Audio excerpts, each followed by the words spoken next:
السلام علیکم ورحمۃ اللہ وبرکاتہ. کیا حال ہے سب کا؟ الحمدللہ. نحمده ونصلی علی رسولہ الکریم. اما بعد فاعوذ باللہ من الشیطان الرجیم.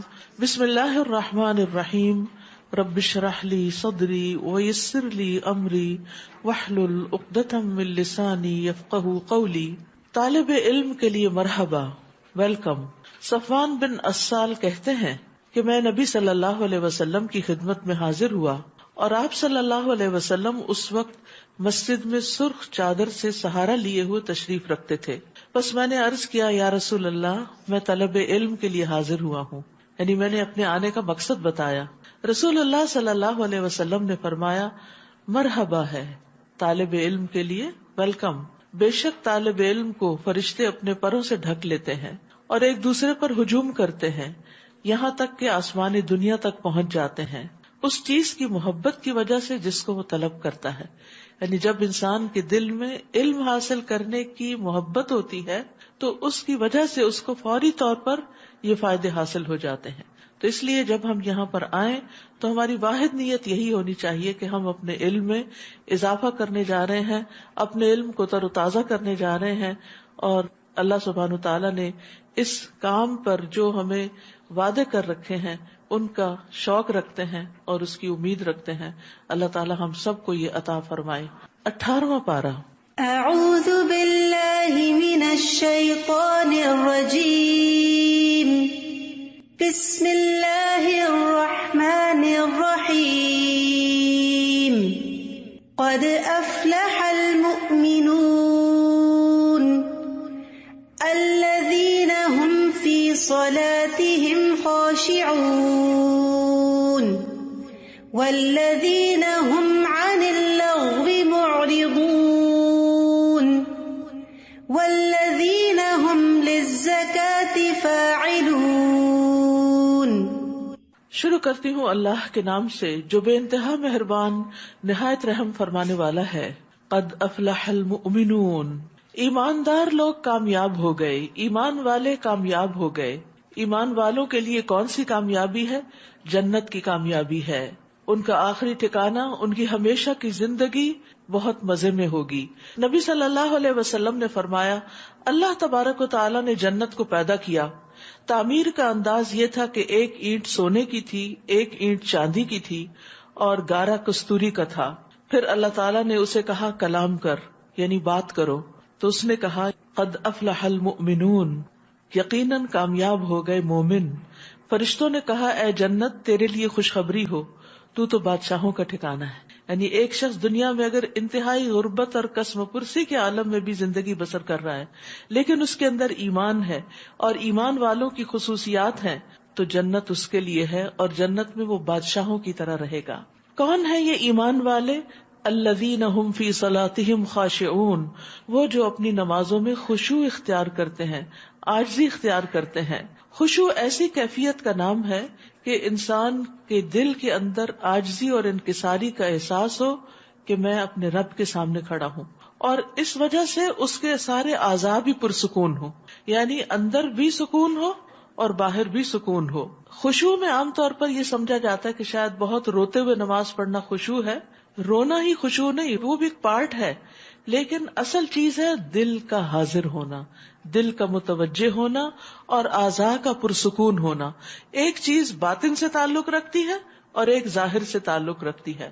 ظاہر میں انسان حرکتیں کثیر نہ کرے، بار بار چیزوں کو ادھر ادھر نہ کرے. مثلاً بعض لوگ نماز میں روتے ہیں تو اپنے ساتھ ٹیشو رکھ لیتے ہیں، تو میں نے دیکھا ہے کہ وہ ٹیشو کو ہاتھ میں پکڑ کے نماز پڑھ رہے ہوتے ہیں. یہ اس کے خلاف ہے. اور اسی طرح دو ہاتھوں سے حرکت نہ کرے. جیسے کوئی چیز اگر آپ کو مجبوراً اٹھانی پڑی، رکھنی پڑی، ٹیشو بھی لینا پڑا تو اس کو دو ہاتھوں سے نہ کھولیں، یعنی بس جس طرح ہے ایک ہاتھ سے ہی استعمال کریں. پھر اسی طرح بار بار کپڑے سنوارنا، آگے پیچھے کرنا، آگے اگر چادر پہ نماز پڑھے تو اس کی کریزیں درست کرنا، یہ ساری چیزیں خشوع کے خلاف ہیں. خشوع میں بھرپور توجہ اللہ سبحانہ تعالیٰ کی طرف رہنی چاہیے. یعنی دل نماز میں متوجہ ہو اور جو کچھ ہم کہہ رہے ہوں ذہنی طور پر بھی حاضر ہوں، اور اس بات کا احساس غالب رہے کہ میں اللہ رب العزت کے سامنے کھڑا ہوں اور اپنے رب سے سرگوشیاں کر رہا ہوں. نماز خشوع کے بغیر ایسی ہی ہے جیسا کہ روح کے بغیر جسم، یعنی ایک لاشا سا ہے، ایک ڈھانچہ سا ہے جس کے اندر کوئی جان نہیں اگر نماز کے اندر خشوع نہ ہو. تو انسان کے سارے اعضاء میں خشوع ہونا چاہیے انکلوڈنگ ہز ہارٹ. یعنی دل کا خشوع یہ ہے کہ انسان اللہ کی طرف متوجہ ہو. ہاتھ پاؤں کا خشوع یہ ہے کہ انسان اپنی حرکتوں کو کم رکھے. جو خشوع سے نماز پڑھتا ہے اس سے اللہ کا وعدہ ہے کہ اللہ تعالیٰ اس کی بخشش فرمائے گا، اور جو ایسا نہیں کرے گا اس کے لیے اللہ کا کوئی وعدہ نہیں. اگر چاہے تو بخش دے، اگر چاہے تو عذاب دے. خشوع جنت کو واجب کرنے والا عمل ہے. رسول اللہ صلی اللہ علیہ وسلم نے فرمایا، جو شخص اچھی طرح وضو کرے پھر خشوع و خضوع کے ساتھ متوجہ ہو کر 2 رکعت نماز ادا کرے تو اس کے لیے جنت واجب ہو جائے گی. یعنی یہ اگرچہ بہت مشکل کام ہے لیکن جو اس کے کرنے میں کامیاب ہو جائے وہ پھر کامیاب ہی کامیاب ہے. نماز کا اجر خشوع کے حساب سے ہی ملتا ہے. رسول اللہ صلی اللہ علیہ وسلم نے فرمایا، بے شک بندہ نماز پڑھتا ہے اور ہر آدمی کا اجر مختلف ہوتا ہے، اور اس کے لیے اس کی نماز کا 10واں حصہ، 9واں حصہ، 8واں حصہ، 7واں حصہ، 6واں حصہ، 5واں حصہ، 4تھا حصہ، تہائی حصہ یا آدھا حصہ لکھا جاتا ہے. یعنی جتنے % خشوع ہوگا اتنے % ہی اس کا اجر لکھا جائے گا. اور نبی صلی اللہ علیہ وسلم نے یہ بھی فرمایا کہ اس امت سے سب سے پہلے خشوع اٹھا لیا جائے گا، حتیٰ کہ ان میں تمہیں ایک بھی خشوع والا آدمی نظر نہ آئے گا. تو اب اس کے لیے کیا کرنا چاہیے؟ انسان کو نماز کی طرف آنے سے پہلے نیت کرنی چاہیے کہ میں نے اطمینان کے ساتھ اللہ تعالیٰ کے حضور حاضر ہونا ہے، اور نماز کے دوران بھی بار بار اپنے آپ کو سکون کی طرف لانا ہے. جلدی نماز نہیں پڑھنی. جلدی کی نماز سکون کے بغیر نماز خشوع والی نماز نہیں ہوتی. اپنے نفس کو یہ یاد دلانا بار بار کہ تم کس کے حضور کھڑے ہو، کس سے سرگوشی کر رہے ہو. پھر اسی طرح جیسے سورۃ فاتحہ پڑھتے ہوئے اللہ تعالیٰ کے جواب کو ذہن میں رکھنا، جیسے الحمدللہ رب العالمین جب انسان کہتا ہے تو اللہ تعالیٰ 7 آسمانوں کے اوپر سے فرماتا ہے میرے بندے نے میری حمد کی. لیکن اگر ہم تیزی سے جواب کا انتظار ہی نہیں کرتے، اس پڑھے چلے جاتے تو یہ خشوع کے خلاف ہے. انسان الرحمن الرحیم کہتا ہے تو اللہ تعالیٰ فرماتا ہے میرے بندے نے میری ثنا کی. جب تم کہتے ہو مالک یوم الدین تو اللہ تعالیٰ فرماتا ہے میرے بندے نے میری بزرگی بیان کی. کیا تم نہیں جانتے کہ جب تم کہتے ہو ایاک نعبد و ایاک نستعین تو اللہ تعالیٰ فرماتا ہے یہ میرے اور میرے بندے کے درمیان آد و آد ہے. کیا تم نہیں جانتے کہ جب تم کہتے ہو اہدنا الصراط المستقیم تو اللہ تعالیٰ فرماتا ہے یہ میرے بندے کے لیے ہے، میں نے اسے دے دیا جو اس نے مانگا. یعنی جب یہ دعا قبول ہوتی ہے جب ہم آرام سے نماز ادا کر رہے ہوں. تو بہرحال انسان جب اپنے آپ کو عاجز کرتے ہوئے اللہ کے حضور کہ وہ بادشاہ ہے میں اس کے سامنے کھڑا ہوں تو کافی حد تک انسان کے اندر خشوع پیدا ہوتا ہے. اور دوسرا یہ کہ دنیا کی چیزیں ہمیں بار بار یاد آتی ہیں تو اس وقت سوچیں کہ یہ مچھر کے پر کے برابر بھی نہیں، میں اس کے بارے میں کیوں سوچ رہی ہوں، میں اپنے رب کی طرف کیوں نہ متوجہ رہوں. اللہ تعالی ہم سب کو نصیب کر دے. والذین هم عن اللغو معرضون، اور وہ جو بےہودہ باتوں سے دور رہتے ہیں. یاد رکھیے نماز میں خشوع تبھی آتا ہے جب انسان عام زندگی میں بےہودہ باتوں سے بچتا ہے. یعنی نماز سے پہلے کی جو کیفیت ہوتی ہے وہ نماز میں ریفلیکٹ کرتی ہے. اگر آپ نماز سے پہلے غصے کی حالت میں ہیں اور کسی کو ڈانٹ ڈپٹ کے آئے ہیں، یا نماز سے پہلے آپ نے کسی کو مارا ہے، یا اس سے پہلے آپ نے کوئی جھوٹ بولا ہے، تو سوال ہی پیدا نہیں ہوتا کہ آپ کی نماز میں خشوع پیدا ہو. اس کے لیے ضروری ہے کہ انسان اللہ تعالیٰ کی طرف راغب ہونے کے لیے اپنے آپ کو اور خصوصاً اپنی زبان کو اور اپنے ایکشنز کو لغو سے، بےہودہ فضول چیزوں سے بچائے. لغو وہ چیزیں ہوتی ہیں جن میں کوئی فائدہ نہیں ہوتا. تو جو شخص لغو سے بچتا ہے پھر وہ حرام سے بھی بچتا ہے، پھر وہ اس سے بڑے گناہوں سے بھی بچتا ہے. نبی صلی اللہ علیہ وسلم اللہ سبحانہ تعالیٰ کا ذکر کثرت سے کیا کرتے تھے، لا یعنی گفتگو نہیں کرتے تھے، نماز لمبی پڑھتے، خطبہ مختصر دیتے. اور اسلام کا حسن یہ ہے، من حسن اسلام المرء ترکہ ما لا یعنیہ، کہ انسان بے فائدہ چیزوں کو چھوڑ دے. حدیث میں آتا ہے ایک نماز کے بعد دوسری نماز کہ ان کے درمیان کوئی لغو نہ ہو، علیین میں اندراج کا باعث ہے. یعنی انسان کے اعمال نامہ پر علیین میں درج ہوتا ہے اور وہ بلند لوگوں میں لکھا جاتا ہے. والذین هم للزکاۃ فاعلون، اور وہ جو زکوٰۃ ادا کرتے ہیں، مال کی زکوٰۃ بھی ادا کرتے ہیں اور اپنے نفس کا بھی تزکیہ کرتے ہیں، یعنی حصی اور مانوی دونوں اعتبار سے. والذین هم لفروجہم حافظون، اور وہ جو اپنی شرمگاہوں کی حفاظت کرتے ہیں سوائے اپنی بیویوں اور کنیزوں کے جو ان کے قبضے میں ہوں، کیونکہ ان کے معاملے میں ان پر کوئی ملامت نہیں. البتہ ان کے سوا جو کوئی اور ذریعہ چاہے تو ایسے ہی لوگ حد سے بڑھنے والے ہیں. اور جو اپنی امانتوں اور اپنے عہد و پیمان کا پاس رکھتے ہیں.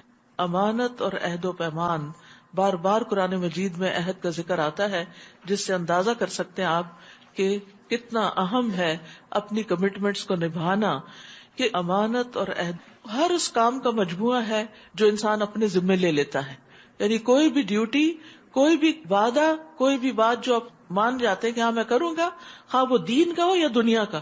یہ نہیں کہ صرف دین کے کام میں کمٹمنٹ ہو اور دنیا کے کام آپ ایسے ویسے ہی کریں، نہیں، خواہ دین کا ہو یا دنیا کا ہو، قول ہو یا فعل ہو. اور یہ کہ لوگوں کے ساتھ مل جل کے رہتے ہوئے جو وعدے کیے جاتے ہیں یا ایک کانٹریکٹس ہوتے ہیں، جیسے شادی بھی ایک کانٹریکٹ ہے، وہ بھی ایک عہد ہے کہ شوہر بیوی اس بات کا عہد کرتے ہیں کہ ہم ایک دوسرے کے حقوق ادا کریں گے. تو ان تمام چیزوں کو پوری طرح ادا کرنا چاہیے، تب انسان جنت میں جانے کا اہل ہوتا ہے. کیونکہ یہ ساری خوبیاں اس کی بتائی جا رہی ہیں کہ جو جنت میں جانے والے ہیں. والذین هم علی صلواتہم یحافظون، اور وہ جو اپنی نمازوں پر محافظت کرتے ہیں. نمازوں کی حفاظت کا مطلب کیا ہے؟ کہ ان کو وقت پر ان کی شرائط کے ساتھ ادا کرتے ہیں. اب آپ دیکھیے کہ شروع میں بھی اور آخر میں بھی نماز کا ذکر کیا گیا. تو نماز کے آغاز میں خشوع کا ذکر ہے اور اختتام میں حفاظت کا ذکر ہے. یعنی عاجزی کے ساتھ نماز میں داخل ہوتے ہیں، ساری شرائط پوری کرتے ہوئے نماز ادا کر کے اس سے فارغ ہوتے ہیں. رسول اللہ صلی اللہ علیہ وسلم نے فرمایا 5 باتیں ہیں جو ان کو ایمان کے ساتھ بجا لایا جنت میں داخل ہوگا. جس نے 5 نمازوں کی حفاظت کی، ان کے وضو، رکوع اور سجود اور اوقات کے ساتھ، تو حفاظت میں یہ ساری چیزیں آتی ہیں. پھر رمضان کے روزے رکھے، بیت اللہ کا حج کیا، زاد راہ کی طاقت اگر ہو تو، اور خوش دلی کے ساتھ زکوٰۃ دی، تو ایسا شخص پھر جنت کا وارث ہے. اولئک ھم الوارثون، یہی لوگ ایسے وارث ہیں. الذین یرثون الفردوس ھم فیہا خالدون، جو فردوس کے مالک ہوں گے اور اس میں وہ ہمیشہ رہیں گے. تو یہ جتنی بھی صفات ہیں یہ واجبی صفات ہیں، جنت الفردوس میں داخل ہونے کے لیے لازمی صفات ہیں. یہ چوائس کی بات نہیں، آپشن نہیں ہے کہ آپ چاہیں تو یہ اپنا لیں اور چاہیں تو نہ. یہ آپ کے اندر لازمی طور پر ہونی چاہیے، کیونکہ جنت صرف مستحب کاموں سے ہی حاصل نہیں ہو سکتی کہ ہم اپنی پسند کے پک اینڈ چوز کر کے جو ایزی کام ہے وہ کر لیں اور ہم کہیں ہم بہت نیک ہیں اور فرائض چھوڑ دیں. تو ان سارے فرائض کا ادا کرنا ضروری ہے، جس میں انسان کی ذاتی حیا اور پھر اللہ تعالیٰ کے ساتھ حیا اور پھر اللہ کے آگے جھکنا اور تزکیے کے اوپر عمل کرنا، یہ ساری چیزیں ضروری ہیں. اور ہم نے انسان کو مٹی کے سط سے پیدا کیا. سط سے مطلب یہ کہ پوری زمین کی جو مٹی ہے اس کا خلاصہ جو تھا اس سے آدم علیہ السلام پیدا ہوئے تھے، جن کی اولاد میں پھر کالے، گورے اور ہر طرح کی رنگ و نسل کے لوگ شامل ہو گئے. تو یہ سط سے مراد پورا خلاصہ ہے. پھر ہم نے اسے ایک محفوظ مقام رحم مادر میں نطفہ بنا کر رکھا، پھر نطفہ کو لوتھڑا بنایا، پھر لوتھڑے کو بوٹی بنایا، پھر بوٹی کو ہڈیاں بنایا، پھر ہڈیوں پر گوشت چڑھایا، پھر ہم نے اسے ایک اور ہی مخلوق بنا کر پیدا کر دیا. بس بڑا بابرکت ہے اللہ جو سب بنانے والوں سے بہتر بنانے والا ہے. یعنی آدم علیہ السلام کی تخلیق کے بعد پھر انسان کی تخلیق کے یہ مراحل ہیں جن کا یہاں پر ذکر کیا گیا ہے کہ نطفہ اور پھر علقہ اور پھر مضغہ اور پھر ہڈیاں اور پھر ہڈیوں پہ گوشت. یہ سب کچھ ماں کے پیٹ کے اندر اللہ کی قدرت کے ساتھ انجام پاتا ہے. ثم انکم بعد ذلک لمیتون، پھر اس کے بعد تمہیں ضرور مرنا ہوگا، پھر یقیناً تم قیامت کے دن دوبارہ اٹھائے جاؤ گے. یعنی موت زندگی کا اختتام نہیں ہے، ابھی سفر جاری ہے، ابھی مرنے کے بعد پھر اٹھنا ہے. اور ہم نے تمہارے اوپر 7 طبقے آسمانوں کے پیدا کیے اور ہم اپنی مخلوق سے غافل نہیں. نیز ہم نے آسمان سے ایک خاص مقدار میں پانی اتارا جسے ہم نے زمین میں ٹھہرا دیا، اور بلا شبہ ہم اس کو لے جانے پہ بھی قادر ہیں، سارا ہی اڑا دیں اور زمین کی گہرائیوں میں اتار دیں کہ کوئی وہاں سے حاصل ہی نہ کر سکے. تو اللہ سبحانہ تعالیٰ نے پانی کو ضرورت کے مطابق اتارا ہے، اور ہر سال جو بارش ہوتی ہے وہ خاص مقدار کے ساتھ ہوتی ہے، نہ اس میں کمی ہوتی ہے نہ اضافہ ہوتا ہے. اگر زیادہ ہو جائے تو آبادیاں تباہ ہو کے رہ جائیں، کم ہو جائے تو تباہی ہو جائے قحط اور فاقے کے ساتھ. تو یہ بھی اللہ تعالیٰ کی ایک نعمت ہے، اللہ کی رحمت ہے، اس کی قدرت کی علامت ہے کہ اس نے پانی کا یہ کنٹرول اپنے ہاتھ میں رکھا ہوا ہے. پھر ہم نے اس پانی سے کھجوروں اور انگوروں کے باغ پیدا کیے جن سے تمہیں بہت سے پھل حاصل ہوتے ہیں اور انہیں تم کھاتے ہو. اور اسی پانی سے طور سینا سے ایک درخت اگتا ہے جو روغن لیے ہوئے اگتا ہے، زیتون کے درخت کی طرف اشارہ ہے جس کا تیل بہت فائدہ مند ہے اور کھانے والوں کو سالن کا کام دیتا ہے. یعنی زیتون اور زیتون کا تیل دونوں ہی اگر اس تیل میں ڈپ کر کے کھائیں تو بالکل ایسے ہی ہے جیسے آپ کوئی کری کھا رہے ہوں. وَإِنَّ لَكُمْ فِي الْأَنْعَامِ لَعِبْرَةً، نیز تمہارے لیے چوپایوں میں بھی عبرت کا سامان ہے. جو کچھ ان کے پیٹوں میں ہوتا ہے اس میں سے ایک چیز دودھ ہم تمہیں پلاتے ہیں، اور ان سے تمہیں اور بھی بہت سے فوائد حاصل ہوتے ہیں، اور ان میں سے بعض کو تم کھاتے بھی ہو. وَعَلَيْهَا، ان چوپایوں پر، وَعَلَى الْفُلْكِ تُحْمَلُونَ، اور کشتیوں پر تم سوار بھی ہوا کرتے ہو. یعنی اللہ تعالیٰ نے دوہرے دوہرے فائدے تمہارے لیے رکھے کہ یہ جانور تمہارے لیے جہاں کھانے پینے کا سامان فراہم کرتے ہیں، گوشت اور دودھ، وہاں تمہاری سواری کے بھی کام آتے ہیں، جیسے اونٹ ہے، بیل ہے.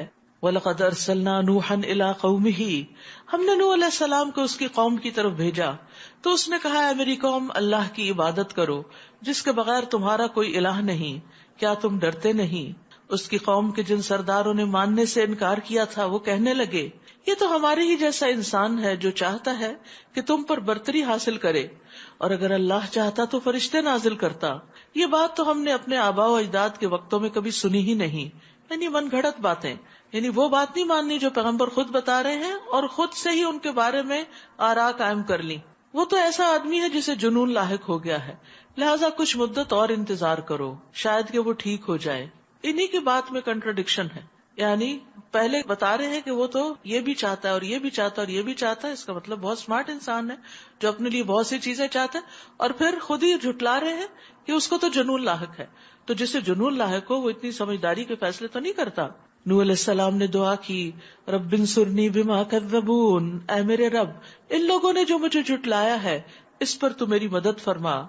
تب ہم نے نوح کی طرف وحی کی کہ ہماری نگرانی میں اور ہماری ہدایات کے مطابق ایک کشتی بناؤ، پھر جب عذاب کے لیے ہمارا حکم آ جائے اور تنور ابلنے لگے تو ہر قسم کے جوڑے سے 2 نر اور مادہ اس کشتی میں بٹھا لینا، اور اپنے گھر والوں کو بھی سوائے ان کے جن کے خلاف پہلے فیصلہ صادر ہو چکا، اور جن لوگوں نے ظلم کیا ہے ان کے بارے میں مجھ سے بات نہ کرنا کیونکہ وہ غرق ہو کر ہی رہیں گے. پھر جب تم اور جو تمہارے ہمراہ ہوں کشتی میں جم کر بیٹھ جاؤ تو کہنا سب تعریف اللہ کے لیے ہے جس نے ہمیں ظالم لوگوں سے نجات دی. الحمدللہ الذی نجانا من القوم الظالمین. تو دشمن کے نقصان پہنچنے سے سلامتی ملنے پر بھی اللہ کا شکر ادا کرنا چاہیے. وَقُلْ رَبِّ أَنزِلْنِي مُنزَلًا مُبَارَكًا وَأَنْتَ خَيْرُ الْمُنزِلِينَ. اور یہ بھی کہنا میرے رب مجھے برکت والی جگہ اتار. یعنی ہم اپنا گھر بار سب کچھ چھوڑ کے تو جا رہے ہیں ایک نامعلوم منزل کی طرف، جہاں جا کر ہماری کشتی ٹکے، وہ جگہ اور وہ ٹھکانہ بھی ہمارے لیے بابرکت ہو جائے، اور تو سب سے بہتر اتارنے والا ہے. تو یہ منزل پر اترتے وقت کی دعا ہے. آپ کسی جگہ ٹریول کر کے جائیں، مثلا یہاں پر آتے ہیں، داخل ہوتے وقت یہ پڑھ سکتے ہیں. کسی بھی نئی جگہ پر جب آپ جاتے ہیں، ایون اپنے گھر بھی جاتے ہیں تو برکت کی دعا کر سکتے ہیں. ان فی ذلک لآیات وان کنا لمبتلین. اس واقعے میں کئی نشانیاں ہیں اور آزمائش تو ہم کر کے ہی رہتے ہیں. پھر ان کے بعد ہم نے ایک اور نسل کو پیدا کیا، اس کا نام یہاں نہیں لیا گیا، لیکن آپ کے بعد جو بھی قومیں آئیں ان کی طرف اشارہ ہے. تو ان کی طرف انہی میں سے ایک رسول بھیجا جس نے انہیں کہا کہ اللہ کی عبادت کرو جس کے سوا تمہارا کوئی الہ نہیں، کیا تم ڈرتے نہیں؟ اور اس کی قوم کے جن سرداروں نے اس دعوت کو ماننے سے انکار کیا اور آخرت کی ملاقات کو جھٹلایا، اور جنہیں ہم نے دنیا کی زندگی میں عیش و آرام دے رکھا تھا، کہنے لگے یہ تمہارے ہی جیسا ایک انسان ہے، وہی کچھ کھاتا ہے جو تم کھاتے ہو اور پیتا بھی وہی کچھ ہے جو تم پیتے ہو، اور اگر تم نے اپنے ہی جیسے ایک آدمی کی اطاعت کر لی تو پھر تم خسارے میں رہو گے. اب انہیں شیطان نے ایک اور بات سجھا دی کہ چونکہ تمہارے جیسا انسان ہے اس لیے اس کی بات نہ مانو. حالانکہ زندگی میں انسان بہت مقامات پر ہر چیز صرف اپنی مرضی سے نہیں کرتا. مثلاً آپ بیمار ہیں تو کس کی بات مانتے ہیں؟ ڈاکٹر کی بات مانتے ہیں. اسی طرح مختلف طرح کے لوگ جن کو اللہ نے علم دے رکھا ہوتا ہے، جب آپ کو اس کے مطابق کوئی حاجت پیش آتی ہے تو اس سے مشورہ لیتے. اب تو آپ دیکھیں کنسلٹنسی کی کتنی فیس ہے، اور یہ باقاعدہ ایک پیشہ بن گیا ہے کہ لوگوں کو مختلف کاموں میں، جابز میں، پروفیشنز میں بہتر کرنے کا، بزنس میں بہتر کرنے کا مشورہ دینا، اور اس مشورے کی بڑی قیمت ہوتی. تو اسی طرح جس پر اللہ کی طرف سے وحی آتی ہو، انسان اسی کی بات کو نہ مانے، یہ کہہ کر ایک فضول سی دلیل دے کے کہ چونکہ یہ تمہاری طرح کا کھانا پینا کرتا ہے اس لیے اس کی بات مت سنو. اور اگر تم نے اپنے ہی جیسے ایک آدمی کی اطاعت کر لی تو پھر تم خسارے میں ہی رہے. کیا تمہیں وہ یہ کہتا ہے کہ جب تم مر جاؤ گے اور مٹی اور ہڈیاں بن جاؤ گے تو تم دوبارہ اٹھائے جاؤ گے؟ یعنی آخرت پر یقین نہیں رکھتے تھے. یہ ان کے لیے بڑی اچنبے کی بات تھی. یہ بات تو بعید از عقل اور بعید از قیاس ہے جس کا تمہیں وعدہ دیا جا رہا ہے. زندگی تو بس یہی دنیا کی زندگی ہے، ہم مرتے ہیں اور جیتے ہیں، اور ہم ہرگز اٹھائے نہیں جائیں گے. اور آج بھی یہ سوچ بہت پائی جاتی ہے کہ بس زندگی یہی دنیا کی زندگی ہے، مرنے کے بعد دوبارہ کوئی جی نہیں اٹھے گا. یہ ایک ایسا آدمی ہے جس نے اللہ پر جھوٹ باندھا ہے، اور کبھی ہم اس کی بات نہیں مانیں گے. اس رسول نے دعا کی، رب انصرنی بما کذبون، اے رب ان لوگوں نے جو مجھے جھٹلایا ہے تو اس پر میری مدد فرما. اللہ تعالیٰ نے فرمایا تھوڑے ہی عرصے بعد یہ اپنے کیے پہ پچھتانے لگیں گے. چنانچہ ٹھیک حق کے مطابق ایک ہیبت ناک چیخ نے انہیں آ لیا تو ہم نے انہیں خس و خاشاک بنا کے رکھ دیا. سو ظالم لوگوں کے لیے پھٹکار ہی پھٹکار ہے. پھر ان کے بعد ہم نے کئی اور قومیں پیدا کی. کوئی بھی قوم نہ اپنے وقت سے پہلے ختم ہوئی اور نہ اس وقت کے بعد ٹھہر سکی. پھر اس کے بعد ہم نے پے در پے اپنے رسول بھیجے. جب بھی کسی قوم کے پاس اس کا رسول آتا تو وہ اسے جھٹلا دیتے. تو ہم ایک قوم کے بعد دوسری قوم کو ہلاک کرتے رہے تاکہ انہیں افسانے بنا دیا. سو ان لوگوں پر پھٹکار ہو جو ایمان نہیں لاتے. پھر ہم نے موسیٰ اور اس کے بھائی ہارون کو معجزے اور روشن دلیل دے کے بھیجا فرعون اور اس کے سرداروں کی طرف، تو وہ اکڑ گئے اور وہ تھے ہی سرکش لوگ. کہنے لگے کیا ہم اپنے ہی 2 آدمیوں پر ایمان لائیں جبکہ ان کی قوم ہماری غلام ہے. وہاں کھانے پینے کا ایشو تھا، یہاں غلامی کا آ گیا کہ ان کی قوم چونکہ ہماری غلام ہے اس لیے ہم ان کی بات نہیں مانیں گے. تو یہ بودھی دلیلیں ہیں کسی کی بات نہ سننے کی. یعنی جب انسان اپنی خواہشات پہ عمل کرنا چاہتا ہے تو حق بات کرنے والے کے بارے میں کوئی نہ کوئی ایسی بات نکال لیتا ہے کہ جس سے اس کی بات ہی کو رد کر دیا جائے تاکہ اپنے آپ کو جسٹیفائی کر سکے کہ ہم اس لیے اس کی بات نہیں مان رہے. سوچنا یہ چاہیے کہ کسی بھی انسان کی جو مخلص ہو کر آپ کو کوئی حق کی بات کر رہا ہو، نصیحت کر رہا ہو، اور آپ سمجھ بھی رہے ہو کہ یہ بات صحیح کر رہا ہے، لیکن آپ صرف کسی خود ساختہ ریزن کی بنا پر اس کو جھٹلا دیں، اس کی بات کو جھٹلا دیں، تو اس کا کوئی نقصان نہیں ہوگا، یہ جھٹلانے والے کا ہی ہوگا. چنانچہ انہوں نے ان دونوں کو جھٹلا دیا تو وہ بھی ہلاک ہونے والوں میں شامل ہو گئے. اور ہم نے موسیٰ کو کتاب اس لیے دی تھی کہ لوگ اس سے رہنمائی حاصل کریں. اور ہم نے عیسیٰ ابن مریم کو اور اس کی والدہ کو ایک نشانی بنایا اور ایک ایسے ٹیلے پر جگہ دی جو اطمینان بخش تھی، اور وہاں چشمہ بھی موجود تھا. یعنی خاص طور پر ان پر جو انعامات کیے ان کا بھی ذکر ہے یہاں. یا ایھا الرسل، سب رسولوں کا ذکر کر کے اجمالی طور پر، مختصر طور پر پھر سب کو خطاب ہے. کلوا من الطیبات واعملوا صالحا انی بما تعملون علیم. سارے پیغمبروں کو یہ ہدایت کی گئی. کیا؟ اے پیغمبروں کی جماعت، پاکیزہ چیزیں کھاؤ اور نیک اعمال کرو، اور جو کچھ تم کر رہے ہو اسے میں خوب جانتا ہوں. یاد رکھیے رزق حلال نیک کاموں میں مددگار ہوتا ہے. جب انسان کا کھانا حلال ہو جاتا ہے تو اس کی عبادت میں بھی خشوع پیدا ہو جاتا ہے. اور جب انسان کھانے میں اسراف برتتا ہے، غلط چیزیں کھاتا ہے جو اس کی صحت کے لیے نقصان دہ ہوتی ہیں، تو پھر کیا ہوتا ہے؟ انسان کسی کام کا نہیں رہتا، عبادت کے قابل نہیں رہتا. تو رزق میں طیب کا اہتمام بھی ضروری ہے. رسول اللہ صلی اللہ علیہ وسلم نے فرمایا اگر تم میں 4 خصائل پائے جاتے ہیں تو تمہیں دنیا کے کسی فائدے سے محرومی کا کوئی افسوس نہیں ہونا چاہیے. امانت کی حفاظت، سچی بات، حسن فطرت اور رزق کی پاکیزگی. یعنی اگر رزق پاک ہو تو پھر تم فکر نہ کرو، بہت بڑا مارکا ہے یا بہت بڑی تم نے ایک چیز اکمپلش کر لی ہے اور بہت بڑے امتحان میں کامیاب ہو گئے ہو. کیونکہ انسان اپنی کمائی کا ایک بڑا حصہ کھانے پر ہی استعمال کرتا ہے. لباس تو سال میں 1 آدھ دفعہ بنتا ہے، یا اسی طرح باقی کوئی آپ چیزیں مہینے میں قسط پے کرتے ہیں، کوئی 6 مہینے میں کرتے ہیں، لیکن کھانا تو روز کا کام ہے، کھانے پر تو ڈیلی سپینڈ کر رہے ہوتے ہیں. تو جس شخص کا کھانا پاک ہو گیا اس کی باقی زندگی بھی اچھی ہو جائے گی. صحابہ کرام ہر ممکن حد تک حرام چیز سے بچتے تھے.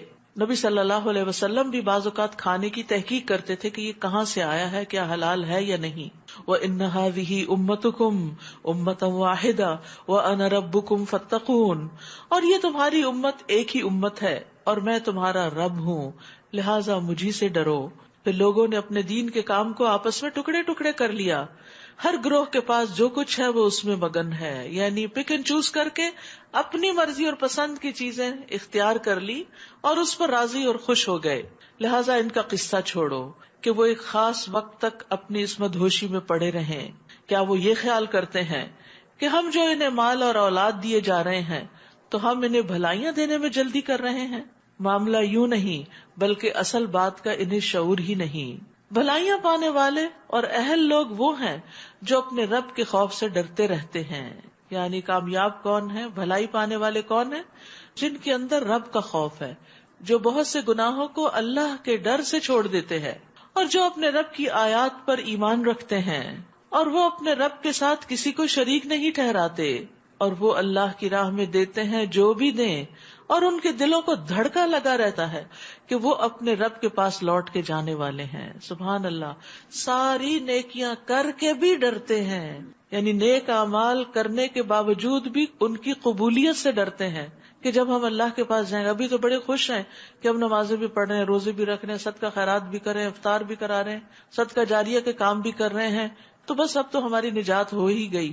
نہیں، جو حقیقی مومن ہوتے ہیں وہ یہ سارے کام کر کے اور اس کے علاوہ بھی نیکیوں میں آگے بڑھ کے پھر بھی اللہ سے ڈرتے ہیں کہ کہیں ایسا نہ ہو کہ کوئی ریاکاری ہو گئی ہو، کہیں ایسا نہ ہو کہ مال میں کچھ حرام کی ملاوٹ ہو گئی ہو، کبھی ایسا نہ ہو کہ ہم نے دے کے پھر کسی کو تانا دیا ہو، اذیت دی ہو، احسان جتایا ہو، ہم سے کہیں کوئی فرائض میں کمی نہ رہ گئی ہو.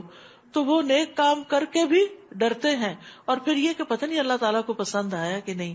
کیونکہ آپ دیکھیے دنیا میں جس سے ہمیں محبت ہوتی ہے نا، جس کی قدر و قیمت ہمارے دل میں ہوتی ہے، تو ہم اس کے لیے جب کوئی کام کرتے ہیں تو پھر ہمارا کیا دل ہوتا ہے، کیا شوق ہوتا ہے کہ جو چیز ہم نے اس کو دی ہے، جو کام ہم نے اس کا کیا، وہ اس کو پسند آ جائے اور اس پر خوش ہو جائے. اور جب ہمیں پتہ چلتا ہے کہ اس کو پسند آ گیا تو ہماری خوشی دوبالا ہو جاتی. وَلِلَّهِ الْمَثَلُ الْأَعْلَىٰ. اور اللہ رب العزت تو پھر کائنات کا بادشاہ ہے، اس کے لیے کتنے سٹینڈرڈ کے کام کرنے چاہیے، کس کوالٹی کے کام کرنے چاہیے جو ہم واقعی اس میں کوتاہی کر جاتے. نمازوں کو ہی دیکھ لیں، باقی اعمال کو ہی دیکھ لیں، قرآن کی سمجھ ہی دیکھ لیں. کوئی ایک آیت اٹھا کے دیکھے اور اپنے آپ سے پوچھے کیا مجھے اس کی سمجھ ہے، یہاں کیا کہا جا رہا ہے. یعنی رات کو جب آپ امام صاحب کے پیچھے تراویح پڑھتے ہیں تو وقتاً فوقتاً جائزہ لیتے رہا کریں اپنا، سمجھ آ رہی ہے نا، سمجھ آ رہی ہے، سمجھ آ گئی. اور اگر نہیں آئے تو پریشان ہوا کریں کہ مجھے اس کو سمجھنا ہے، کیونکہ اللہ تعالیٰ مجھ سے ہم کلام ہو رہے ہیں اور مجھے اللہ کی بات ہی سمجھ نہیں آ رہی، تو میں نے قرآن کا کیا حق ادا کیا. تو اس لیے بہت ضروری ہے کہ انسان نیک کام کر کے کبھی تکبر کا شکار نہ ہو. حضرت عائشہ فرماتی ہیں کہ میں نے رسول اللہ صلی اللہ علیہ وسلم سے اس آیت کے بارے میں پوچھا، والذین یؤتون ما آتوا وقلوبہم وجلہ، اور جو دیتے ہیں جو کچھ دیتے ہیں اور ان کے دل اس سے ڈرتے ہیں کہ وہ اپنے رب کی طرف لوٹنے والے ہیں. عائشہ رضی اللہ عنہا نے عرض کیا، کیا یہ وہ لوگ ہیں جو شراب پیتے ہیں اور چوری کرتے ہیں؟ آپ نے فرمایا، اے صدیق کی بیٹی، نہیں، بلکہ اس سے مراد وہ لوگ ہیں جو روزے رکھتے ہیں، نماز پڑھتے ہیں، صدقہ دیتے ہیں، اور اس بات سے ڈرتے ہیں کہ کہیں ایسا نہ ہو کہ ان سے قبول نہ کیا جائے. یہی لوگ ہیں جو نیکیوں میں جلدی کرتے ہیں، کیونکہ وہ کیے ہوئے کو کافی نہیں سمجھتے، نیکیوں پر اتراتے نہیں، فخر کر کے بیٹھ نہیں جاتے کہ بہت ہو گیا، اب انف، نو، ابھی تو اور بہت کچھ کرنا ہے، اور آئندہ کے لیے منصوبے بناتے رہتے ہیں. اولئک یسارعون فی الخیرات وہم لہا سابقون. یہی لوگ ہیں جو نیک کاموں میں جلدی کرنے اور ایک دوسرے سے آگے نکل جانے کی کوشش کرتے ہیں. وہ یہ نہیں دیکھتے کہ کون کون نہیں کر رہا، وہ یہ دیکھتے کون کتنا کر رہا ہے تو مجھے اس سے بھی زیادہ کرنا ہے. ہم کسی کو اس کی طاقت سے زیادہ تکلیف نہیں دیتے، اور ہمارے پاس ایسی کتاب یعنی نامہ اعمال ہے جو ٹھیک ٹھیک بیان کر دے گا اور ان کی حق تلفی نہ ہوگی. یعنی حق کے ساتھ ساری باتیں کھول کے رکھ دے گا نامہ اعمال. بلکہ اس بات سے تو ان کے دل سخت غافل ہیں، اور اس غفلت کے علاوہ ان کے اور بھی کئی برے اعمال ہیں جو وہ کر رہے ہیں. کس بات سے غافل ہے کہ ہمارا اعمال نامہ تیار ہو رہا ہے اور پھر وہ ایک دن بولے گا. سبحان اللہ, یہ کتاب بول پڑے گی, انسان کے خلاف گواہی دے گی. انسان کہے گا میں نے تو یہ کام بھی کیا اور یہ بھی کیا, تو وہ کہے گی وہ تو تم نے کر کے ضائع کر دیا, وہ تو ہے ہی نہیں یہاں. تو اس وقت انسان کا کیا حال ہوگا؟ کبھی آپ نے اپنے پرس میں کوئی $10 بھی رکھے اور پھر دوبارہ دیکھے اور وہاں نہیں, تو کیا حال ہوتا ہے آپ کا؟ ہاں, کیا عجیب پریشانی ہوتی ہے کہ وہ کہاں گئے آخر, میں نے کہیں گرا دیے, کہیں اور رکھ کے بھول گئی یا خرچ کر دیے. کتنی دیر ذہن اسی میں آکیوپائڈ رہتا ہے, خواہ چھوٹی سی اماؤنٹ کیوں نہ ہو. سوچئے اگر آج ہم $1000 بھی اللہ کے راستے میں دیتے اور کل وہ ہمارے اعمال نامے میں نکلتا ہی نہیں, کیا پریشانی ہوگی کہ وہ تو میں نے دیے تھے, زکات تو میں نے دی تھی, وہ گئی کہاں؟ صحیح جگہ نہیں دی تھی, پوری کیلکولیشن سے نہیں دی تھی, صدقہ کر کے احسان جتایا تھا, ریاکاری اور فخر کیا تھا, ختم, وہ نہیں ہے یہاں. اس وقت انسان کو اپنے اعمال کے اجر کی سب سے زیادہ ضرورت ہوگی. وہ جیسے سورۃ البقرہ میں اس بوڑھے شخص کی مثال دی گئی نا, کہ جس کا باغ ہے اور عین بڑھاپے میں اولاد بھی کمزور ہے اور باغ ساری زندگی کا لگایا ہوا جل جائے. تو ہمیں نیک کام بھی کرنے, لیکن ان کو سنبھالنا بھی ہے, صرف اللہ کی رضا کے لیے کرنے, ان کی حفاظت کرنی ہے, ریاکاری سے بچنا ہے, احسان جتانے سے بچنا ہے, کام کر کے غلط باتوں سے بچنا ہے. کیونکہ بعض اوقات انسان اپنے منہ سے ایک غلط بات نکالتا ہے اور اس کے نتیجے میں اس کے سارے اعمال چٹ ہو جاتے ہیں, سب کے سب ضائع ہو جاتے ہیں اور اس کے پاس کچھ بھی نہیں رہتا. تو اس لیے زبان کی حفاظت بھی کرنی ہے. بعض اوقات ہم گھر والوں کے لیے پکاتے ہیں, ان کو کھلاتے ہیں, تھکتے ہیں, ہر چیز کرتے ہیں, اور پھر ساتھ ہی کچھ تانے بھی کھلا دیتے ہیں, یعنی خالص غذا نہیں کھلاتے. تو اس کا نتیجہ کیا ہوتا ہے کہ یہ کرائے پہ پانی پھر جاتا ہے. یہاں تک کہ جب ہم ان کے عیاش لوگوں کو عذاب میں پکڑ لیں گے تو اس وقت وہ چیخنا چلانا شروع کر دیں گے. ہم کہیں گے آج چلاؤ مت, ہماری طرف سے تمہیں کوئی مدد نہیں ملے گی. ہم کہیں گے قد کانت آیاتی تتلی علیکم, میری آیات تم پر پڑھی جاتی تھیں, وکنتم علی اعقابکم تنکصون, تو تم اپنی ایڑیوں پر پلٹ جاتے تھے. یعنی آیات سن کر کورے کے کورے واپس چلے جاتے. اپنے گھمنڈ میں میری آیتوں کو افسانے سمجھتے تھے اور فضول باتیں کرتے تھے. یعنی اہل عرب قرآن سنتے, پھر کعبہ کے باہر بیٹھ کر اپنی ٹولیاں اور مجلسیں جماتے, پھر اس میں اکڑتے بگڑتے, قرآن پہ تنقید کرتے, راتوں کو بیٹھ کے قصے کہانیاں کرتے, اور پھر قرآن کو چھوڑ دیتے تھے کہ یہ قابل قبول نہیں. کیا ان لوگوں نے اس کلام پر کبھی غور نہیں کیا؟ یا ان کے پاس کوئی ایسی بات آئی ہے جو ان کے آباء و اجداد کے پاس نہیں آئی تھی؟ یا انہوں نے اپنے رسول کو پہچانا ہی نہیں, لہٰذا وہ اس کا انکار کر رہے ہیں. ابن عباس کہتے ہیں کہ اس کا مطلب یہ کہ کیا وہ محمد صلی اللہ علیہ وسلم کو پہچانتے نہیں تھے جب آپ چھوٹی عمر میں تھے اور جب بڑے ہوئے؟ اور کیا وہ آپ کے حسب نسب اور آپ کی صداقت, آپ کی امانت اور دیانت اور آپ کے عہدوں کو پورا کرنے کو نہیں جانتے تھے؟ ام لم یعرفوا رسولہم, کیا انہیں پتہ نہیں ان کا رسول کون ہے؟ ساری زندگی تو اس نے ان کے درمیان گزاری ہے, اس کا کردار اور اس کا اخلاق اور اس کی امانت اور اس کی صداقت سب کچھ ان کے سامنے ہے. سب کچھ جاننے کے باوجود پھر وہ آپ سے اعراض برت رہے ہیں, پھر آپ کو جھٹلا رہے ہیں, یا وہ یہ کہہ دیتے ہیں کہ اسے جنون ہے, جبکہ حقیقت یہ ہے کہ وہ ان کے پاس سچی بات لایا ہے. لیکن ان میں سے اکثر لوگ حق ہی کو پسند نہیں کرتے, اور اگر حق ان کی خواہشات کی پیروی کرتا تو یہ زمین اور آسمان اور ان میں جو کچھ ہے ان سب کا نظام درہم برہم ہو جاتا. بل اتیناہم بذکرہم, ہم ان کے پاس انہی کا ذکر لائے ہیں, یعنی قرآن میں انہی کا ذکر موجود ہے, اور وہ اپنے ہی ذکر سے منہ موڑ رہے ہیں. حقیقت یہ ہے کہ قرآن انسان کی ساری نفسیات کو, حالات کو, عادات کو, اس کی اچھائیوں, خوبیوں, خرابیوں, سب کو واضح کر کے بیان کرتا ہے. ایک آئینے کی طرح ہے جس میں ہم اپنا آپ دیکھ سکتے ہیں, اور دیکھتے رہنا چاہیے قرآن سنتے ہوئے, قرآن پڑھتے ہوئے, کہ اس میں سے کوئی چیز ایسی تو نہیں کہ جو میرے اندر ہو. کوئی اچھائی مینشن کی گئی تو اس کو بھی اپنے اندر ڈھونڈے کہ کیا وہ ہے, اور اگر کوئی غلط عادت مینشن کی گئی تو اس کو بھی دیکھیں کہ کیا میرے اندر تو نہیں ہے. یا آپ ان سے کچھ مال مانگتے ہیں تو آپ کے لیے آپ کے رب کا دیا ہی بہتر ہے, اور وہی بہترین رازق ہے. یعنی ایک داعی دین کے لیے وہ صلہ جو رب دیتا ہے وہ سب سے بہتر ہوتا ہے. اسے دین کی دعوت لوگوں سے مال حاصل کرنے کے لیے یا لوگوں سے فائدے اٹھانے کے لیے نہیں دینی چاہیے, کیونکہ فخراج ربک خیر وہو خیر الرازقین, جو صلہ، جو بدلہ اللہ کی طرف سے انسان کو ملتا ہے وہ سب سے بہترین ہے. وَإِنَّكَ لَتَدْعُوهُمْ إِلَى صِرَاطٍ مُسْتَقِيمٍ، اور بلا شبہ آپ انہیں سیدھی راہ کی طرف بلاتے ہیں. اور جو لوگ آخرت پر ایمان نہیں رکھتے وہ اس سیدھی راہ سے ہٹ کر چلنا چاہتے ہیں. اور اگر ہم ان پر مہربانی کریں اور ان کی تکلیف کو دور کر دیں تو یہ اپنی سرکشی میں اور زیادہ بہکتے جائیں گے. وَلَقَدْ أَخَذْنَاهُمْ بِالْعَذَابِ فَمَا اسْتَكَانُوا لِرَبِّهِمْ وَمَا يَتَضَرَّعُونَ، اور ہم نے انہیں عذاب میں مبتلا کیا تو بھی یہ نہ اپنے رب کے سامنے جھکے اور نہ آہوزاری کی، یہاں تک کہ ہم نے ان پر سخت عذاب کا دروازہ کھول دیا تو اس حال میں وہ ہر بھلائی سے مایوس ہونے لگے. وہی تو ہے جس نے تمہیں کان، آنکھیں اور دل عطا کیے تاکہ تم سنو، دیکھو، غور کرو، مگر تم لوگ کم ہی شکر گزار ہوتے ہو. اور وہی ذات ہے جس نے تمہیں زمین میں پھیلا دیا اور اسی کی طرف تم اکٹھے کیے جاؤ گے. اور وہی ہے جو زندہ کرتا ہے اور موت دیتا ہے، اور رات اور دن کا باری باری آتے رہنا اسی کے قبضہ قدرت میں ہے. کیا تم کچھ بھی نہیں سمجھتے؟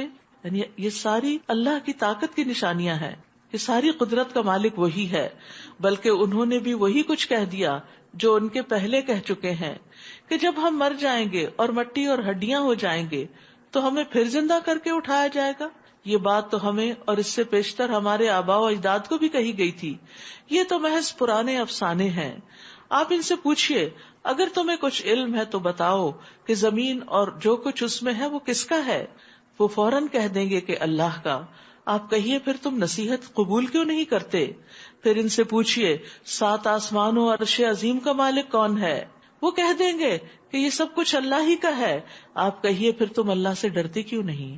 یعنی جس شخص کو یہ پتا ہو کہ اللہ سبحانہ وتعالیٰ اتنا بڑا ہے اور اتنا عظیم خلاق ہے کہ اس نے ایک نہیں 7 آسمان بنائے اور عرش عظیم بنایا، تو پھر تمہیں اس سے ڈر نہیں لگتا کہ وہ تمہیں پکڑ بھی سکتا ہے تمہاری غلط کاریوں پر؟ تو گویا اللہ کی معرفت اللہ کی خشیت میں اضافہ کرتی ہے، اور معرفت وہی معرفت ہے جس سے خوف پیدا ہو، خشیت آئے، اور ایسے ہی لوگ اصل میں علم والے ہوتے ہیں. پھر ان سے پوچھئے اگر تم جانتے ہو تو ہر چیز کی ملکیت کس کی ہے؟ من بیدہ ملکوت کل شیء، اور وہ کون ہے جو پناہ دیتا ہے مگر اس کے مقابلے میں کسی کو پناہ نہیں مل سکتی. یعنی اللہ ہی حفاظت کرتا ہے اور کوئی اللہ سے کسی کو چھڑا کے نہیں لے جا سکتا، اور کوئی اور اگر حفاظت کر رہا ہے تو اللہ تعالیٰ اسے پکڑنے کی پوری قوت رکھتا ہے. یعنی جس کی مدد اور امن کا اللہ ارادہ کر لے تو اللہ کی مدد اور اس کے امن کے فراہم کرنے سے اسے کوئی دور کرنے والا نہیں. سَيَقُولُونَ لِلَّهِ قُلْ فَأَنَّىٰ تُسْحَرُونَ، وہ فوراً کہیں گے کہ اللہ ہی ہے. آپ کہیے پھر تم پر کہاں سے جادو چل جاتا ہے؟ بلکہ ہم تو ان کے پاس حق لے کر آئے ہیں اور یقیناً یہی جھوٹے ہیں. اللہ تعالیٰ نے کسی کو اپنی اولاد نہیں بنایا اور نہ ہی اس کے ساتھ کوئی اور الہ ہے. اگر ایسی بات ہوتی تو ہر الہ اپنی مخلوق کو لے کر الگ ہو جاتا اور ان میں سے ہر ایک دوسرے پہ غالب آنے کی کوشش کرتا. اللہ تعالیٰ تو ان باتوں سے پاک ہے جو یہ لوگ بیان کرتے ہیں. گویا دوسرے لفظوں میں کائنات کا انتظام جو اتنے سکون کے ساتھ چل رہا ہے، یہ اس بات کی بذات خود دلیل ہے کہ اس کا کنٹرول ایک ہستی کے پاس. کوئی بھی مشین، کوئی بھی چیز، چاہے گاڑی کیوں نہ ہو، آپ کا کچن ہی کیوں نہ ہو، آپ اگر اس میں دوسرے لوگوں کو بھی اجازت دے دیں جہاں سے چاہے چیز اٹھائے، جہاں چاہے رکھ دیں، تو کیا ہوگا؟ اگلے دن کام کرنا مشکل ہو جائے گا. تو ایک گھر کی مالکہ جو ہوتی ہے وہ ہر چیز کو ایک خاص سرکل میں لے کے چلتی ہے اور کسی دوسرے کی مداخلت برداشت نہیں کرتی، کیونکہ اس سے فساد ہوتا ہے، لڑائی جھگڑا ہوتا ہے. ساس بہو کے جھگڑے میں ایک بڑی بنیادی وجہ یہ بھی ہوتی ہے کہ ساس اپنے پرانے طریقے سے گھر چلانا چاہتی اور بہو ماڈرن طریقے سے چلانا چاہتی، اور دونوں میں کلیش ہو جاتا ہے پھر اس کا نتیجہ یہ ہوتا ہے کہ الگ ہی کرنا پڑتا ہے، تبھی سکون آتا ہے، ورنہ کام درست نہیں ہو پاتا. تو یہی بات یہاں سمجھائی جا رہی ہے کہ اگر کائنات میں 2 الہ ہوتے تو پھر یہ سب کچھ اس طرح نہ چلتا. ہر ایک اپنی خدائی لے کے الگ ہوتا اور پھر ایک دوسرے پہ چڑھائی کرتا. جس طرح زمین پہ مختلف ممالک آپس میں لڑ جھگڑ رہے ہیں، جو پاورفل ہے وہ کمزور کو دبا رہا ہے، تو ایسے ہی پھر آسمانوں پر بھی ہوتا اور تم یہاں جی نہ سکتے، چین سے نہ بیٹھ سکتے. عالم الغیب والشہادہ، وہ سب پوشیدہ اور ظاہر باتوں کا جاننے والا ہے، اور جن چیزوں کو یہ لوگ شریک ٹھہراتے ہیں ان سے وہ بالا تر ہے. اے پیغمبر آپ دعا کیجئے، اے میرے رب جس عذاب کی انہیں دھمکی دی جا رہی ہے، اگر وہ میری موجودگی پر آ جائے تو اے رب مجھے ان ظالموں میں شامل نہ کرنا. یعنی کفار مکہ کی مسلسل انکار کی وجہ سے نبی صلی اللہ علیہ وسلم کو پریشانی لاحق ہو گئی تھی کہ کہیں ایسا نہ ہو کہ جس طرح پچھلی قوموں پر عذاب آیا تھا اس قوم کو بھی عذاب نہ لے ڈوبے. تو اللہ تعالیٰ سے دعا کر رہے ہیں کہ اگر آپ نے ان کے عذاب کا فیصلہ کر لیا تو مجھے اس میں شامل نہ کرنا.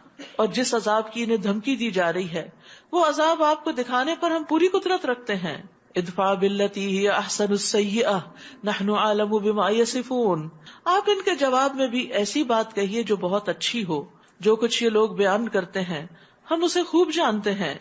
نیز یہ دعا کرتے رہیے کہ اے رب میں شیطان کی اکساہٹوں سے تیری پناہ مانگتا ہوں. کس کو کہا جا رہا ہے؟ نبی صلی اللہ علیہ وسلم کو کہا جا رہا ہے. اور اس میں سبق ہمارے لیے بھی. وَأَعُوذُ بِكَ رَبِّ أَن يَحْضُرُونَ. اور اس بات سے بھی تیری پناہ مانگتا ہوں کہ وہ میرے پاس بھی پھٹکے. کتنی خوبصورت دعا ہے. یعنی اس بات سے مجھے بچانا کہ وہ مجھے بہکائے اور یہ کہ شیطان میرے پاس بھی آئے. تو یہ جو ہمزات ہیں یہ شیطان کے ہمزات ہیں. اور ہمزات کیا ہیں؟ قرطبی کہتے ہیں غضب کے وہ حملے، غصے کے وہ حملے جن میں انسان اپنے اوپر قابو نہیں رکھ سکتا. یہ ہمزات ہیں. کیونکہ شیطان جو ہے وہ انسان کو دیکھتا رہتا ہے کہ یہ کب ویک پڑتا ہے، کمزور کب پڑتا ہے. تو انسان کے اوپر جب اس کی خواہشات غالب آ جاتی ہیں، کسی چیز کی محبت غالب آ جاتی ہے تو کمزور پڑ جاتا ہے. جیسے بچوں کے معاملے میں، بیوی کے معاملے میں بہت سے اصولوں کو کمپرومائز کر دیتا ہے. جب اس پر غم غالب آتا ہے تو وہ کمزور پڑ جاتا ہے. اسی لیے شیطان کا پسندیدہ کام کیا ہے؟ انسان کو غمگین رکھنا، ڈپریشن میں رکھنا. جب انسان شدید غصے میں آتا ہے تو انسان اپنے اوپر بھی قابو نہیں پاتا، کمزور پڑ جاتا ہے. تو شیطان آ کے کنٹرول کر لیتا ہے. تو اس لیے انسان کوشش کرے کہ ان انتہائی جذباتی لمحات میں، چاہے محبت ہو، غم ہو، خوشی ہو اور باقی جذبات ہوں، ان سب میں کمزور نہ پڑے. اللہ سے مدد مانگے اور شیطان کے حملوں سے بچے. اور شیطان کے حملوں سے بچنے کے لیے تعوذ بہترین چیز ہے. رسول اللہ صلی اللہ علیہ وسلم نے فرمایا جب آدمی کو غصہ آ جائے تو وہ کہے اعوذ باللہ، اس سے اس کا غصہ ختم ہو جائے گا. اللہ کی پناہ لے لیں. تعوذ پڑھنے کو معمولی نہ سمجھے. غصے کی حالت میں ایک غلط بات انسان کی آخرت برباد کر سکتی ہے. زمزم بن جوش کہتے ہیں ایک مرتبہ مجھ سے ابو ہریرہ نے فرمایا اے یمامی، کسی آدمی کے متعلق یہ نہ کہنا کہ اللہ کی قسم اللہ تجھے ہرگز نہیں بخشے گا. کبھی یہ نہ کہنا یا اللہ تجھے جنت میں داخل نہیں کرے گا. میں نے عرض کیا ابو ہریرہ یہ تو ہم میں سے ہر شخص غصے کے وقت اپنے بھائی اور ساتھی سے کہہ دیتا ہے. کتنے ہی لوگ ہیں جو غصے میں آ کے کہہ دیتے ہیں تم جہنمی ہو، نعوذ باللہ، تمہاری اولاد جہنمی، فلاں جہنمی ہے، فلاں جہنمی ہے. یہ نہیں کہہ سکتے. اور یہ غصے کے وقت ہی انسان کے منہ سے الفاظ نکلتے ہیں. تو اس شخص نے کہا کہ یہ تو ہم کہتے رہتے ہیں، جب غصہ آتا ہے تو ہم کہہ دیتے ہیں. انہوں نے فرمایا لیکن پھر تم کبھی نہ کہنا میں نے نبی صلی اللہ علیہ وسلم کو فرماتے ہوئے سنا. بنی اسرائیل میں 2 آدمی تھے، ان میں سے ایک بڑا عبادت گزار تھا اور دوسرا اپنی ذات پر بڑی زیادتی کرتا تھا، یعنی گناہ گار تھا. لیکن دونوں ایک دوسرے کے دوست بنے ہوئے تھے. عبادت گزار ہمیشہ دوسرے کو گناہ کرتے ہوئے دیکھتا تو بھائی سے کہتا کہ چھوڑو، ان گناہوں کو چھوڑ دو. وہ کہتا یہ میرے اور میرے رب کا معاملہ ہے، یہ مجھ پہ چھوڑ دو، کیا تم مجھ پہ نگران بھیجے گے؟ جیسے عام طور پہ جواب دیتے ہیں لوگ. کہتے ہیں ایک دن اس نے اس کو گناہ کرتے دیکھا تو اس نے اس گناہ کو بہت کبیرہ گناہ سمجھا، بڑا عظیم سمجھا. عبادت گزار نے اس سے کہا تیری بربادی ہو، اسے چھوڑ دے. اس نے کہا میرے اور میرے رب کے معاملے کو مجھ پہ چھوڑ دو، کیا تم مجھ پہ نگران بھیجے گئے ہو؟ تو اس نے یہ کہہ دیا اللہ کی قسم اللہ تجھے کبھی نہیں بخشے گا، یعنی تم یہ جو حرکتیں کر رہے ہو تو تمہاری بخشش نہیں ہوگی، یا یہ کہ اللہ تجھے کبھی جنت میں داخل نہیں کرے گا. ان دونوں جملوں میں سے کوئی کہا. پھر اللہ نے ان دونوں کے پاس ملک الموت کو بھیج دیا اور اسی وقت ان دونوں کی روح قبض کر لی، دونوں کو مار دیا. دونوں رب کے سامنے حاضر ہوئے. اللہ نے گناہگار سے فرمایا تو میرے رحم اور کرم کی وجہ سے جنت میں داخل ہو جا. اور دوسرا جو بڑا نیک تھا اس کو کہا کیا تو میرے فیصلوں کو جانتا تھا؟ کیا جو کچھ میرے ہاتھ میں اس کا منتظم تو تھا؟ اسے جہنم میں لے جاؤ. آپ نے فرمایا اس ذات کی قسم جس کے ہاتھ میں ابو القاسم کی جان ہے، قسم کھا کے آپ نے یہ بات فرمائی. اس نے صرف ایک کلمہ ایسا بولا، منہ سے غصے کی حالت میں ایک بات ایسی نکالی جس نے اس کی دنیا اور اس کی آخرت کو تباہ کر دیا. تو بعض اوقات ہم غصے میں بڑی بڑی سخت باتیں کہہ جاتے ہیں اور پھر بعد میں کہتے سوری میں غصے میں تھی. نہیں، ایسا نہ ہو کہ سارے اعمال برباد ہو جائیں. تو اللہ سے دعا کرے کہ اللہ ہمارے غصے کے وقت ہمیں ہمارے ہی شر سے بچائے اور ہم کوئی ایسی بات نہ کرے. ایک اور حدیث میں بھی یہ بات آتی ہے نا کہ بندہ اچھے کام کرتا رہتا ہے لیکن ایک بات منہ سے نکالتا ہے اور وہ اس کے سارے اعمال کو ضائع کر دیتی ہے. حتی اذا جاء احدهم الموت قال رب ارجعون. یہ لوگ اپنی کارستانیوں میں لگے رہیں گے یہاں تک کہ ان میں سے جب کسی کو موت آئے گی تو کہے گا اے رب مجھے دنیا میں واپس بھیج دے جسے میں چھوڑ آیا ہوں. امید ہے کہ اب میں نیک عمل کروں گا. موت کے وقت ہر انسان کی حسرت ہوگی واپس جاؤں کچھ اچھے کام کر لوں. اور آج وقت ہے اور آج ہم کچھ کرتے نہیں. اس وقت کو لغویات میں ضائع کر دیتے ہیں. اللہ تعالیٰ فرمائیں گے ایسا ہرگز نہیں ہو سکتا. یہ تو بس ایک بات ہوگی جسے اس نے کہہ دیا. اور ان مرنے والوں کے درمیان دوبارہ جی اٹھنے کے دن تک ایک آڑ حائل ہوگی. برزخ پردہ یعنی آڑ حجاب دنیا اور آخرت کے بیچ میں. یعنی مرنے کے بعد انسان کے دنیا کے بیچ میں اور اس کے بیچ میں ایک پردہ آ جاتا ہے. وہ واپس نہیں آ سکتا. کوئی کام نیکی کا دوبارہ نہیں کر سکتا. پھر جب سور پھونکا جائے گا تو ان کے درمیان کوئی رشتہ نہ رہے گا اور نہ ہی اس دن کوئی ایک دوسرے کا حال پوچھے گا. یہ نفخہ اولا میں گھبراہٹ کا عالم ہے. پہلا سور جب پھونکا جائے گا تو سارے انساب کٹ جائیں گے. سارے رشتہ دار ایک دوسرے کے لیے اجنبی ہو جائیں گے. اور یاد رکھیے سور پھونکنے والا فرشتہ جو ہے وہ جب سے پیدا ہوا ہے اس نے اپنے منہ سے سور لگا رکھا ہے, پیشانی جھکا رکھی ہے, کان متوجہ کر رکھے ہیں کہ کب اسے حکم ہوتا ہے کہ وہ اس میں پھونکے. تو جب صحابہ نے یہ سنا تو بہت گھبرا گئے. تو آپ نے فرمایا کہو حسبنا اللہ و نعم الوکیل علی اللہ توکلنا. ایسے گھبراہٹ کے عالم میں ایسے مشکل وقت میں صرف اللہ ہی کی مدد کافی ہے. اللہ ہی مدد کر سکتا ہے.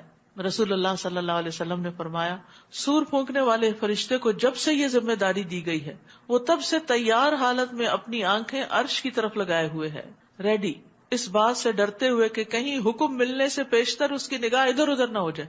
وہ اپنی نگاہ بھی نہیں جھپکاتا, وہ مسلسل عرش کی طرف دیکھ رہا ہے گویا اس کی آنکھیں دو روشن ستارے ہیں اور مسلسل انتظار میں کہ کب حکم ہو اور وہ کام تمام کر دے. وَمَن ثَقُلَتْ مَوَازِينُهُ فَأُولَئِكَ هُمُ الْمُفْلِحُونَ. اس دن جن کے پلڑے بھاری ہوں گے تو وہ کامیاب ہوں گے. تو جن کے نامہ اعمال وزنی ہوں گے یعنی نیکیاں زیادہ ہوں گی, یاد رکھیے جس کی ایک بھی نیکی زیادہ ہو گئی, ایک بھی, جسٹ ون سنگل نیکی, تو اس پر بھی وہ کامیاب ہو جائے گا. حتیٰ کہ قرطبی کی ایک روایت میں آتا ہے کہ صوابہ جو جوہ کا انڈا ہوتا ہے اتنی بھی نیکی اگر کسی کی زیادہ ہوگی تو وہ کامیاب ہو جائے گا. تو اس لیے دنیا میں چھوٹی سے چھوٹی نیکی کرتے وقت بھی بخل نہیں کرنا چاہیے, کرتے جانا چاہیے. یعنی جب بھی وقت ہو تسبیحات, اذکار, نیکی کا جو حالات کے مطابق, سچویشن کے مطابق موقع ہو وہ کر لے انسان. یا کسی کو تکلیف سے بچانے کا موقع ہو تو تکلیف سے بچائے. تو یہ ساری چیزیں انسان کے نامہ اعمال میں درج ہو رہی ہیں اور اس دن ایک نیکی کے لیے بھی انسان ترس رہا ہوگا.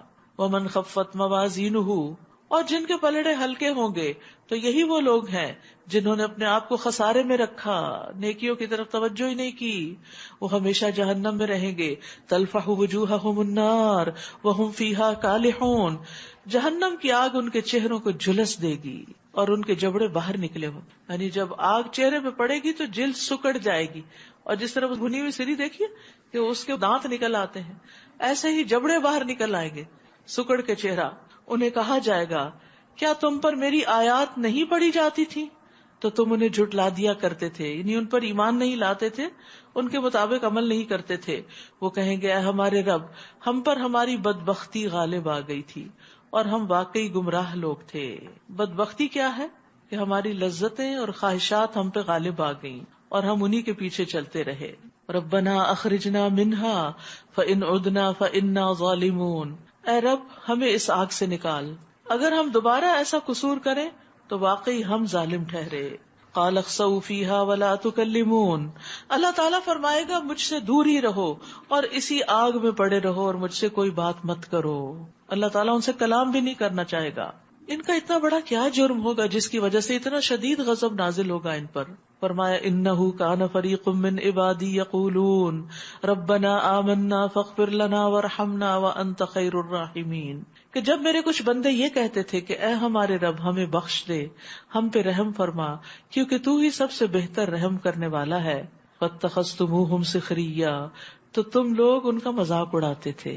اللہ کی طرف رجوع کرنے والوں, دعائیں کرنے والوں کا تم مذاق کرتے تھے, حتیٰ کہ ان کے ساتھ اس مشغلے نے تمہیں میری یاد بھی بھلا دی اور تم ان پر ہنسا کرتے تھے. یہ ہے ان کا جرم. نیک لوگوں پر ہنسنا، کسی کی نیکی کا مذاق اڑانا اور اللہ کو بھول جانا اور دین کے شاعر کا مذاق اڑانا، یہ بہت بڑا جرم ہے جس پر انسان کے لیے جہنم کی ہمیشگی کی سزا ہے. یعنی دین ہنسی مذاق کی چیز نہیں ہے. وما هو بالہزل، یہ ایک سنجیدہ کلام ہے، یہ ایک سنجیدہ بات ہے اور اس پر عمل کرنا ضروری ہے. یعنی کبھی دینی شاعر کا مذاق نہ اڑائیں. آج میں نے انہیں ان کے صبر کا بدلہ دے دیا ہے، بلا شبہ وہی کامیاب رہے ہیں. قال کم لبثتم فی الارض عدد سنین، پھر اللہ تعالیٰ ان سے پوچھے گا بتاؤ تم کتنے سال زمین میں رہے. قالوا لبثنا یوما او بعد یوم فاسأل العادین، وہ کہیں گے یہی کوئی ایک دن یا اس کا کچھ حصہ. اتنی لمبی لمبی زندگی، 60-70 سال کی زندگی، ایک دن یا دن کا بھی کچھ حصہ. اور یہ بات تو شمار کرنے والوں سے پوچھ لیجئے، یعنی اپنے ساتھ اوروں کو بھی گواہ لا رہے ہوں گے کہ ہم سچ کہہ رہے ہیں. اللہ تعالیٰ فرمائے گا واقعی تم تھوڑا ہی عرصہ وہاں ٹھہرے، کاش تم نے یہ اس وقت جانا ہوتا. اگر دیکھا جائے تو آخرت کا ایک دن 50,000 سال کے برابر ہے، اور پھر جو فیصلے کے بعد کی زندگی شروع ہوگی وہ تو کبھی ختم ہی نہیں ہوگی. تو اس کے مقابلے میں یہ زندگی کیا ہے؟ ایک ڈاٹ بھی نہیں، کچھ بھی نہیں. کیا تم نے یہ سمجھ رکھا تھا کہ ہم نے تمہیں بیکار ہی پیدا کر دیا اور تم ہمارے ہاں لوٹ کر نہیں آؤ گے، تمہیں واپس نہیں آنا؟ فتعالی اللہ الملک الحق، بس اللہ بہت بلند شان والا ہے، وہی حقیقی بادشاہ ہے، اس کے علاوہ کوئی الہ نہیں، وہی عرش عظیم کا مالک ہے. اور جو شخص اللہ کے ساتھ کسی اور کو الہ پکارتا ہے جس کی اس کے پاس کوئی دلیل نہیں، تو اس کا حساب اس کے رب کے ذمہ ہے. ایسے کافر کبھی کامیاب نہ ہوں گے.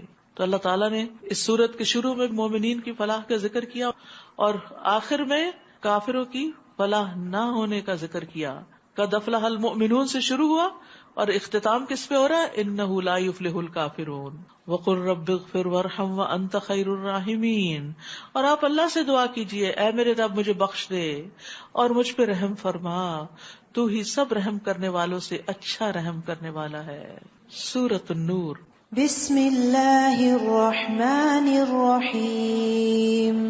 سورة أنزلناها وفرضناها وأنزلنا فيها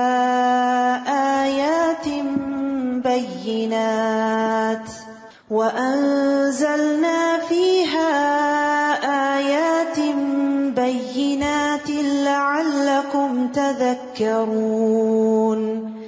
الزانية والزاني فاجلدوا كل واحد منهما 100 جلدة ولا تأخذكم بهما رأفة في دين الله إن كنتم تؤمنون بالله واليوم الآخر وَلْيَشْهَدْ عَذَابَهُمَا طَائِفَةٌ مِّنَ الْمُؤْمِنِينَ.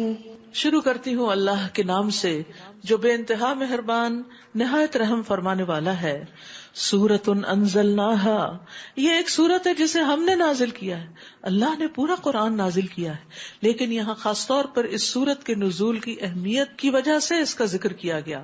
وَفَرَضْنَاهَا، اور ہم نے اس کو فرض کے درجے میں رکھا ہے، یعنی اس میں جو احکامات ہم نے نازل کیے ہیں ان احکامات پر عمل کرنا لازم ہے. وَأَنزَلْنَا فِيهَا آيَاتٍ بَيِّنَاتٍ، اور اس میں واضح آیات نازل فرمائی ہیں. لَعَلَّكُمْ تَذَكَّرُونَ، تاکہ تم سبق حاصل کرو. کیا ہیں وہ احکامات، کیا ہیں وہ واضح آیات؟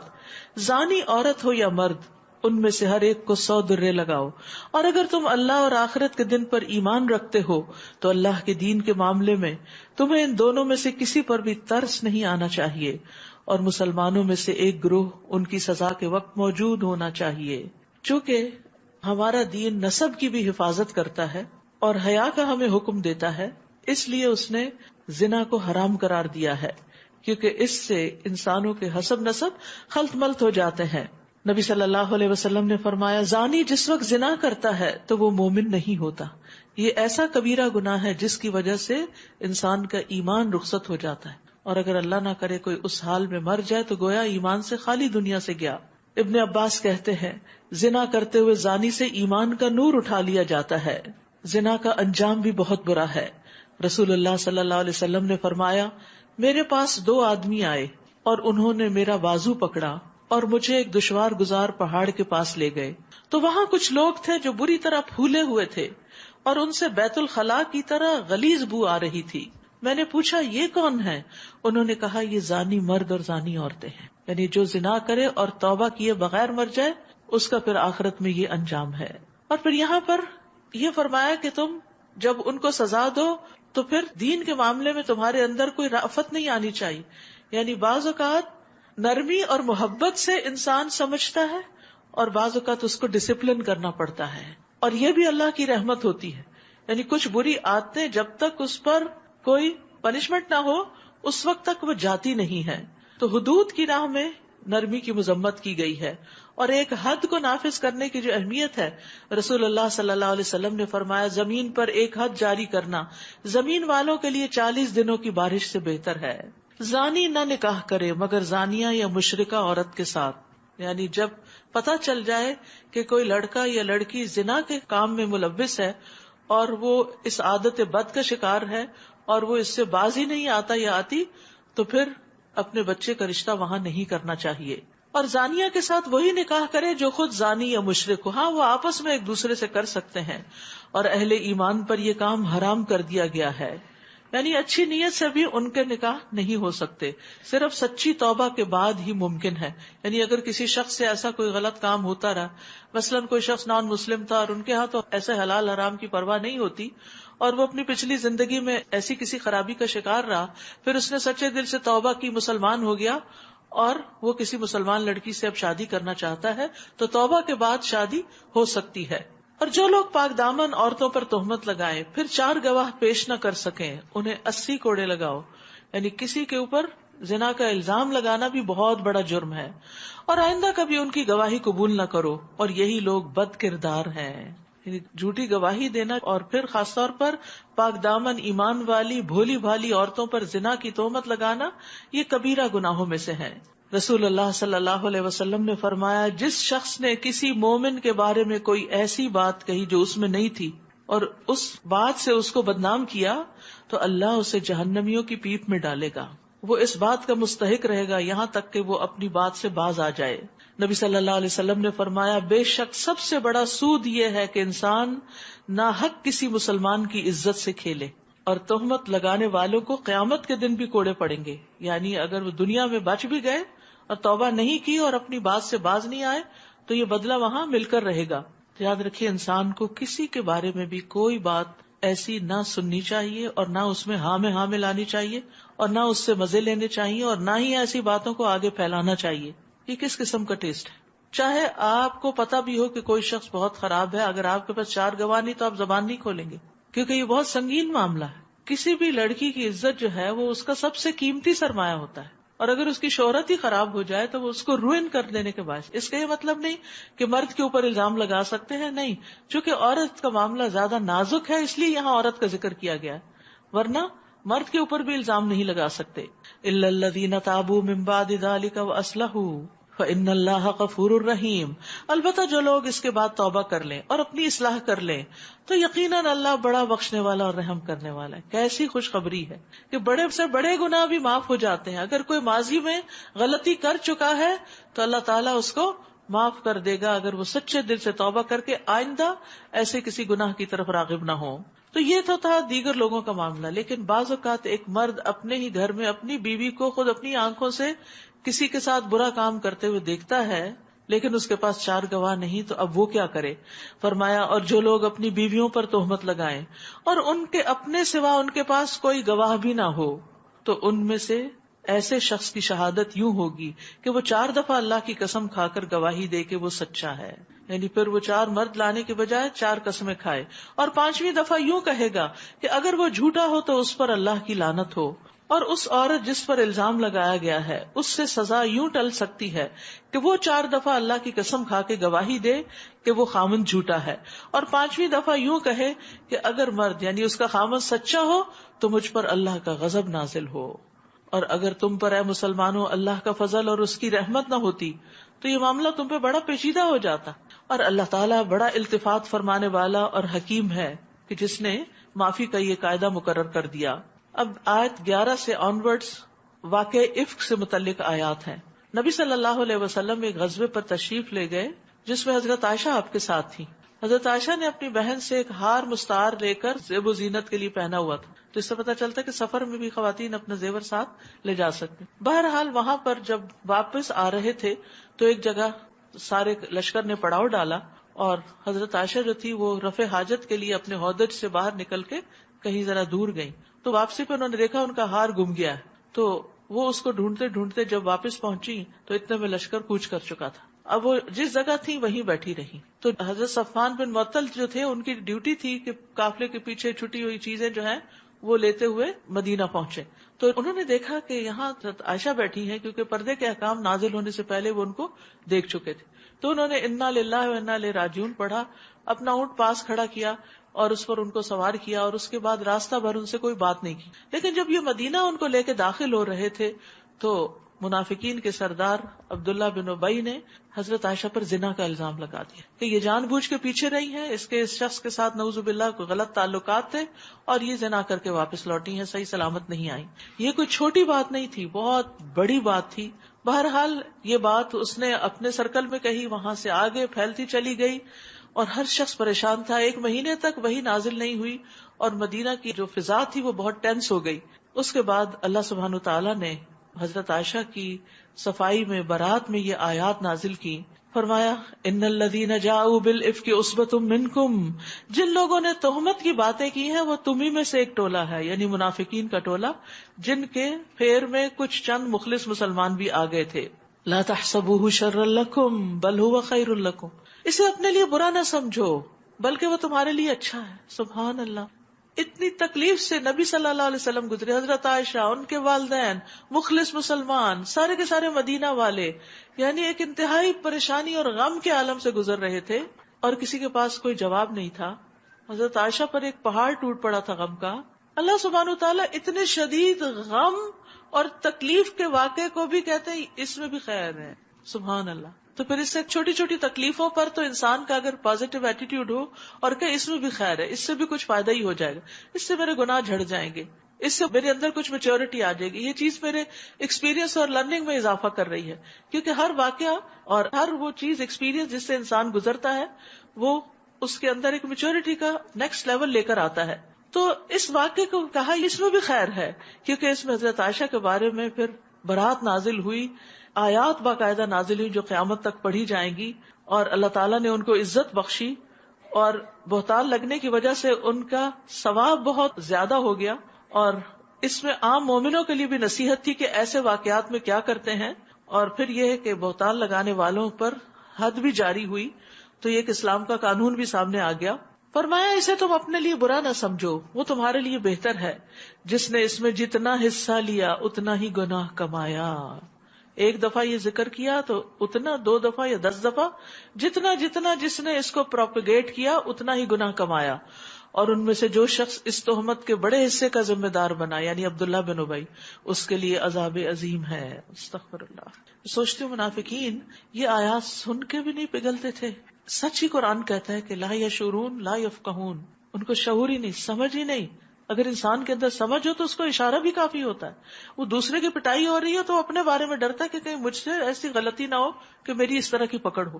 وہ دوسروں سے بھی عبرت لیتا ہے. کہاں یہ کہ کوئی بات خود اسی کے اوپر آ جائے اور وہ اس سے بھی نصیحت نہ پکڑے.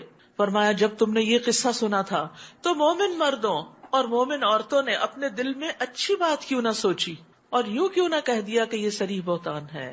یہی اخلاق ہمیں سیکھ لینا چاہیے. کسی کے بارے میں بری بات سنیں تو کہیں کہ ہمیں تو یقین نہیں آتا، اس کا دفاع کریں اور اس کو بہتان بتائیں.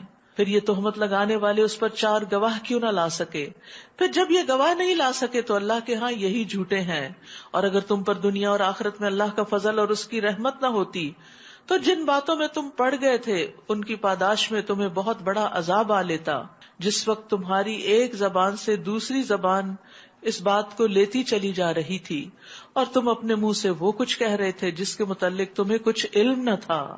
بغیر علم کے، بغیر دلیل کے تم بات کر رہے تھے اور تم اسے معمولی بات سمجھ رہے تھے حالانکہ وہ اللہ کے ہاں بہت بڑی بات تھی. تو یاد رکھیے گناہوں کو حقیر نہیں سمجھنا چاہیے.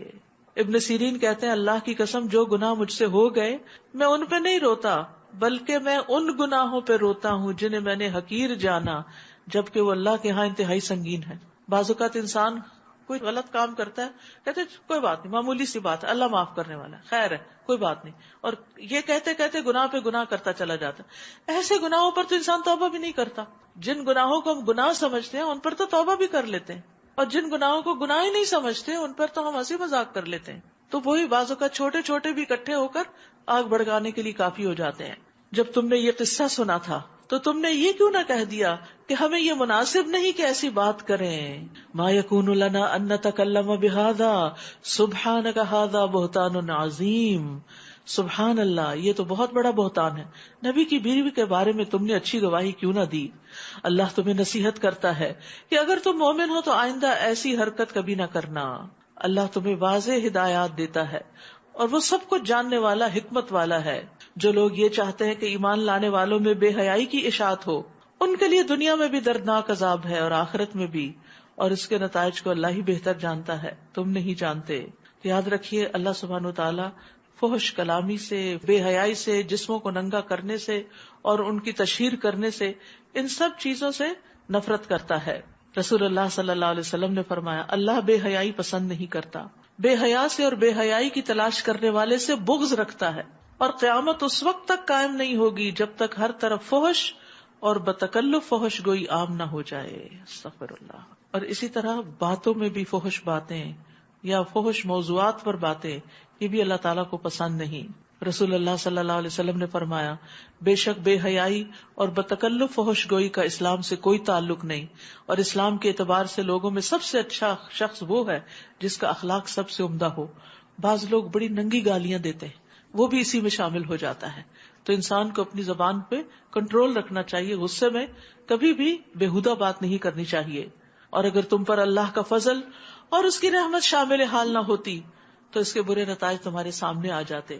اور اللہ تعالیٰ یقیناً بڑا مہربان اور نہایت رحم کرنے والا ہے. اے ایمان والو، شیطان کے نقش قدم پر نہ چلو، اور جو شخص شیطان کے قدموں پر چلے گا تو وہ تو بے حیائی اور برے کاموں کا ہی حکم دے گا.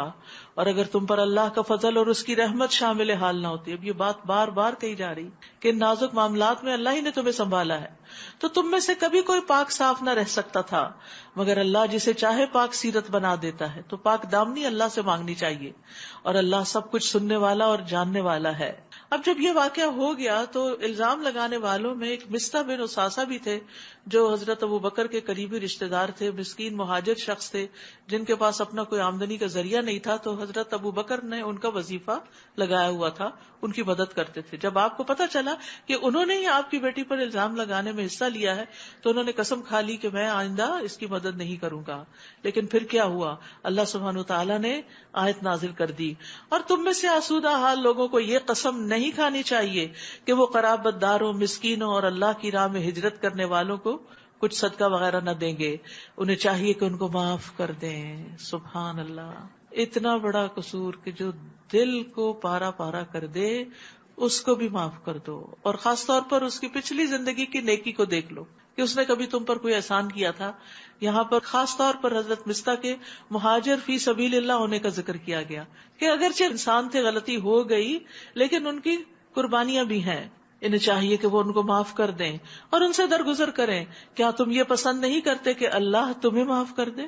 الا تحبون ان یغفر اللہ لکم، اور اللہ بڑا بخشنے والا اور رحم کرنے والا ہے. یعنی اگر تم معاف کر دو گے تو اللہ تمہیں معاف کر دے گا، اور جس طرح کا تم درگزر کرو گے اسی طرح کا درگزر اللہ تعالیٰ کرے گا. اور یہ بردبار انسان کی صفت ہوتی ہے کہ جب اسے قدرت حاصل ہو تو انتقام نہ لے بلکہ درگزر سے کام لے. اور یاد رکھیے معاف کرنے میں ہی سکون ہے اور اطمینان ہے. فضیل بن ایاس کہتے ہیں جب کوئی شخص تم سے کسی اور کی شکایت کرے، فلاں نے میرے ساتھ یہ ظلم کیا، تو اسے کہو میرے بھائی اسے معاف کر دو، کیونکہ معاف کرنا تقویٰ کے زیادہ قریب ہے. اگر وہ کہے میرا دل معاف نہیں کر سکتا، میں تو بدلہ لوں گا جیسے اللہ نے مجھے حکم دیا ہے، تو پھر اسے کہو کہ اگر تم صحیح طرح بدلہ لے سکتے ہو تو لے لو، ورنہ معافی کے دروازے کی طرف پلٹو، کیونکہ وہ بہت وسعت والا دروازہ ہے. اور جو معاف کر دے اور اصلاح کر دے تو اس کا اجر اللہ کے ذمہ ہے. معاف کرنے والا تو رات کو اپنے بستر پہ آرام سے سو جاتا ہے، اور بدلہ لینے والا دن رات متفکر رہتا ہے، دن رات خون کھولتا رہتا ہے اس کا. حدیث میں آتا ہے نبی صلی اللہ علیہ وسلم نے فرمایا درگزر کیا کرو اللہ تمہیں عزت بخشے گا. سبحان اللہ، کتنی بڑی خوشخبری ہے. معاف کر دیا کرو، اس سے تمہاری عزت بڑھے گی. یعنی لوگ تمہیں گرانا چاہتے ہیں، اللہ تمہیں اٹھا دے گا. معاف کرنے سے عزت میں اضافہ ہی ہوتا ہے، اور جو اللہ کے لیے تواضع اختیار کرتا ہے اللہ اس کو بلندی عطا فرماتا ہے. نبی صلی اللہ علیہ وسلم نے فرمایا جو بندہ کسی کے ظلم کو معاف کرے گا اللہ تعالیٰ قیامت کے دن اس کی عزت بڑھا دے گا. سبحان اللہ. جو لوگ پاک دامن اور بھولی بھالی مومن عورتوں پر تہمت لگاتے ہیں ان پر دنیا میں بھی لعنت اور آخرت میں بھی، اور انہیں بہت برا عذاب ہوگا. یہ غافلات کون ہوتی ہیں؟ یعنی جنہیں بے حیائی کے کاموں سے اور زنا وغیرہ اور ایسے ریلیشن شپ سے کوئی تعلق واسطہ نہیں ہوتا. اور حضرت عائشہ ایسی ہی تھی. جس دن ایسے مجرموں کی اپنی زبانیں، ہاتھ اور پاؤں انہی کے خلاف، ان کے کرتوتوں کے متعلق گواہی دیں گے، اس دن اللہ انہیں وہ بدلہ دے گا جس کے وہ مستحق ہیں، اور وہ جان لیں گے کہ اللہ ہی حق ہے، سچ کو سچ کر دکھانے والا ہے. الخبیثات للخبیثین والخبیثون للخبیثات. خبیث عورتیں خبیث مردوں کے لیے ہیں، یا خبیث باتیں خبیث لوگوں کو ہی زیب دیتی ہیں، اور خبیث مرد خبیث عورتوں کے لیے ہیں، اور پاکیزہ عورتیں پاکیزہ مردوں کے لیے، اور پاکیزہ مرد پاکیزہ عورتوں کے لیے. ان کا دامن ان باتوں سے پاک ہے جو وہ تہمت لگانے والے کہتے ہیں. ان کے لیے بخشش بھی ہے اور عزت کی روزی بھی. اب یہ بات جب ہو گئی، یہ واقعہ پیش آ گیا، تو یہ واقعہ سبب بنا اس سورت کے نازل ہونے کا، ان آیات کے نازل ہونے کا، اور مسلمانوں کو معاشرتی زندگی کے آداب سکھانے کا، ان تمام چیزوں کے بارے میں بتانے کا، تاکہ وہ اس نتیجے تک پہنچے ہی نہ، پہلے سے ہی ایسے اصولوں پر عمل کریں جس کے نتیجے میں وہ ان بڑی مشکلات سے بچ سکیں. تو پہلا حکم، یا ایھا الذین آمنوا لا تدخلوا بیوتا غیر بیوتکم حتی تستأنسوا وتسلموا علی اہلها. اے ایمان والو، اپنے گھروں کے سوا دوسروں کے گھروں میں داخل نہ ہوا کرو. یعنی اچانک کسی کے گھر میں مت چلے جاؤ. ہو سکتا ہے کسی لڑکی پہ تمہاری نظر پڑ جائے، ہو سکتا ہے کوئی عورت اکیلی ہو اور تمہاری نیت خراب ہو جائے. جب تک کہ ان کی رضا حاصل نہ کر لو، یعنی اجازت نہ لے لو، اور گھر والوں پر سلام نہ کر لو. یہ بات تمہارے حق میں بہتر ہے، توقع ہے کہ تم اسے یاد رکھو گے. تو گھر میں سلام کر کے داخل ہونا چاہیے، چاہے اپنا ہو یا دوسرے کا گھر ہو. اور اسی طرح تستأنسوا میں دستک دینا یا بیل کرنا یا ڈور ناک کرنا، کوئی بھی چیز جس کے ذریعے گھر والوں کو پتا چل جائے کہ کوئی آ رہا ہے، اس کا استعمال ضروری ہے. یا پہلے فون پر آپ بتا دیں کسی بھی ذریعے سے. پھر اگر ان میں سے کسی کو نہ پاؤ تو جب تک تمہیں اجازت نہ ملے اس میں داخل نہ ہونا. اکیلے گھر میں مت جانا، ورنہ کوئی چوری کی تہمت ہی نہ لگا دے. اور اگر تمہیں کہا جائے کہ واپس چلے جاؤ تو واپس چلے جاؤ. یہ تمہارے لیے زیادہ پاکیزہ طریقہ ہے. یعنی اگر کوئی مصروف ہے، اس وقت تمہیں اٹینڈ نہیں کر سکتا، اور تم اجازت اور اطلاع کے بغیر چلے گئے ہو، تو پھر قصور تمہارا اپنا ہے. اگر تمہیں اجازت نہیں ملتی اندر آنے کی تو پھر مت جاؤ. اور جو کام تم کرتے ہو اللہ اسے خوب جانتا ہے. یعنی جب لوٹ کے کوئی جانے کا کہے تو خوشی سے واپس جانا چاہیے، کیونکہ یہ بھی اللہ کے حکم ماننے کی بات ہے. البتہ بے آباد گھروں میں داخل ہونے سے تم پر کوئی گناہ نہیں. جہاں تمہارے فائدے کی کوئی چیز ہو، یعنی خالی گھر ہے، تمہیں کسی نے رینٹ پر دے دیا، اب اس میں تم جا سکتے ہو اگرچہ وہ کسی اور کی ملکیت ہے. اور اللہ خوب جانتا ہے جو تم ظاہر کرتے ہو اور جو تم چھپاتے ہو. مزید حکم، قل للمؤمنین یغضوا من ابصارهم ویحفظوا فروجهم ذلک ازکی لہم. اے نبی، مومن مردوں سے کہیے کہ وہ اپنی نگاہیں نیچی رکھا کریں اور اپنی شرمگاہوں کی حفاظت کریں، یہ ان کے لیے زیادہ پاکیزہ طریقہ ہے، اور جو کچھ وہ کرتے ہیں اللہ اس سے باخبر ہے. یاد رکھیے آنکھ دل کا دروازہ ہے. جو چیز آنکھ سے دل میں چلی جاتی ہے بعضوں کو دل میں بیٹھ جاتی ہے. تو آنکھ کے فتنے سے بچنے کی کوشش کرنی چاہیے. ایسی چیزوں پر نگاہ نہیں ڈالنی چاہیے یا نگاہ بھر کے نہیں دیکھنا چاہیے. اور یہ مردوں کے لیے بھی اور آگے عورتوں کو بھی یہی حکم ہے کہ جو انسان کو زنا کی طرف لے جائیں، حرام کی طرف لے جائیں، غلط چیز کی طرف لے جائیں، یا دنیا کی محبت، خواہشات، حسرتیں دل میں پیدا کر دیں. نبی صلی اللہ علیہ وسلم نے فرمایا ابن آدم پر اس کے زنا سے حصہ لکھ دیا گیا جو وہ لامحالہ اسے ملے گا. بس آنکھوں کا زنا دیکھنا ہے، اور اس میں سامنے بھی کسی کو دیکھنا اور تصویریں بھی ایسی ننگی دیکھنا اور پورن دیکھنا، یہ ساری چیزیں اس میں شامل ہو جاتی ہیں، اور یہ ایمان کے منافی عمل ہے. نبی صلی اللہ علیہ وسلم نے فرمایا اے علی، نظر کے پیچھے نظر مت لگاؤ. یعنی ایک چیز دیکھی اٹریکشن میں، پھر دوبارہ نہ دیکھو، پھر دوبارہ نہ دیکھو، کیونکہ پہلی تمہارے لیے معاف ہے لیکن دوسری نہیں. اچانک نظر پڑے تو نظر پھیر لینی چاہیے. اور جو شخص 6 چیزوں کی ضمانت دے تو نبی صلی اللہ علیہ وسلم نے جنت کی ضمانت اس کو دی، اور اس میں ایک شرمگاہوں کی حفاظت اور دوسرے نگاہوں کو جھکا کے رکھنا. وَقُلْ لِلْمُؤْمِنَاتِ، اور مومن عورتوں سے بھی کہہ دیجئے کہ وہ اپنی نگاہیں نیچی رکھا کریں اور اپنی شرمگاہوں کی حفاظت کیا کریں. یعنی ان کے لیے بھی وہی احکامات ہیں جو مردوں کے لیے، لیکن عورتوں کے لیے کچھ مزید احکامات بھی ہیں. اور وہ کیا ہے؟ اور اپنی زینت کو ظاہر نہ کریں. زینت میں انسان کا میک اپ، خوبصورت کپڑے اور جسم کے وہ حصے جو چھپانے کے لائق ہیں جیسے گلا وغیرہ ہے، تو ان چیزوں کو غیر مردوں کے سامنے ظاہر نہیں کرنا چاہیے، مگر جو از خود ظاہر ہو جائے. مثلا آپ نے ہاتھ بڑھایا کوئی چیز اٹھانے کے لیے، تھوڑا سا بازو سے کپڑا ہٹ گیا، کوئی انگوٹھی پہنی ہوئی ہے یا اس طرح کی، اور اپنی اوڑھنیاں اپنے سینوں پر ڈال لیا کریں اور اپنے بناؤ سنگار کو ظاہر نہ کرو. لیکن افسوس یہ کہ بعض لوگ سکارف بھی لیتے ہیں تو وہ گلے میں لپیٹ لیتے ہیں اور سینہ ننگا ہو رہا ہوتا ہے. بعض لوگوں کا پورا سینہ ننگا ہوتا ہے، بعض آدھا ننگا کر کے پھرتے ہیں. تو یہ قرآن کے حکم کے صریح خلاف ہے. سکارف لیں اپنی چیسٹ پوری ڈھانپ پہ، صرف اوپر اوپر گلے کی حد تک نہیں، یا اس طرح نہیں کہ دوپٹہ یوں لے کے سینہ ڈھانپ دے اور گلا ننگا ہو رہا ہو. کیونکہ خمار کہتے ہیں سر کے کپڑے کو، یعنی سر کا کپڑا اس طرح پہنے کہ وہ سینے تک آ جائے. اور اپنے بناؤ سنگھار کو ظاہر نہ کریں، یعنی اپنا میک اپ اور زینت اور خوبصورتی غیر مردوں کے سامنے ظاہر نہ کریں، مگر ان لوگوں کے سامنے خاوند، باپ، خاوند کے باپ یعنی سسر، اپنے بیٹے، شوہروں کے بیٹے یعنی ستیلے، بھائی، بھتیجے، بھانجے، اور اپنے میل جول والی عورتیں، کنیزیں جن کے وہ مالک ہوں، اپنے خادم مرد جو عورتوں کی حاجت نہ رکھتے ہوں، اور ایسے لڑکے جو عورتوں کی پوشیدہ باتوں سے ابھی واقف نہ ہوں، اور اپنے پاؤں زمین پر مارتے ہوئے نہ چلیں کہ جو زینت انہوں نے چھپا رکھی ہے یعنی زیورات وغیرہ کی، اس کا لوگوں کو علم ہو جائے. یعنی عورتیں پاؤں میں بھی بعض اوقات بجنے والا زیور پہنتی ہیں یا کچھ، یا ایسی جوتی بعض اوقات کے جس سے پوری مارکیٹ متوجہ ہو جائے کہ کون جا رہا ہے. تو زمین پہ پاؤں مار کے بھی چلنا عورت کے لیے ناپسندیدہ ہے. اے ایمان والو، تم سب مل کر اللہ کے حضور توبہ کرو، توقع ہے کہ تم کامیاب ہو جاؤ گے. یعنی ان سارے احکامات کو ماننے کے بعد بھی توبہ کرتے رہو کہ کہیں کوئی چیز رہ نہ جاتی ہو، کرنے کے باوجود بھی کوئی بھول چوک نہ ہوتی ہو. لیکن ہم میں سے بہت سے لوگ اس گناہ کو گناہ ہی نہیں سمجھتے. توبہ کب کریں گے؟ نہ اس کو گناہ سمجھا، نہ اس سے باز آئے، اور اگر ہو چکا تو توبہ بھی نہیں کی. تو اس لیے بہت ضروری ہے کہ یہ سورت جس کو اللہ تعالیٰ نے فرمایا ہم نے نازل کیا، یہ ہمارے احکامات ہیں اور ہم نے فرض کیا ہے. کیونکہ بہت سے لوگ کہتے ہیں کیا اس زینت کو چھپانا کوئی فرض ہے؟ اللہ نے سورت کے شروع میں کہہ دیا یہ فرض احکامات ہیں، تو پھر اور کون سے فرض کی بات ہے؟ رسول اللہ صلی اللہ علیہ وسلم نے فرمایا تمہاری بدترین عورتیں وہ ہیں جو زینت کا اظہار کرنے والی ہیں، تکبر سے چلنے والی ہیں. ایسی عورتیں منافق ہیں، ان میں سے کوئی بھی جنت میں داخل نہ ہوگی مگر سرخ چونچ اور سرخ پیر والے کوے کی طرح، یعنی بہت کم، جو کلرڈ قسم کے برڈز ہوتے ہیں جو کبھی کبھی نظر آتے ہیں کسی خاص موسم میں. تو یہاں توبہ کا وجوب بھی ہے کہ نیک اعمال کرنے کے باوجود اور برائیوں سے بچنے کے باوجود بھی انسان کو توبہ کرتے رہنا چاہیے. نبی صلی اللہ علیہ وسلم دن میں 70 سے 100 بار استغفار کرتے تھے، حالانکہ آپ کے تو اگلے پچھلے سارے گناہ معاف کر دیے گئے تھے، بلکہ آپ تو معصوم عن الخطا تھے.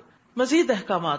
اور تم میں سے جو لوگ مجرد ہیں یعنی اکیلے ہیں، سنگل ہیں، ان کے نکاح کر دو تاکہ زنا کی طرف نہ جائیں.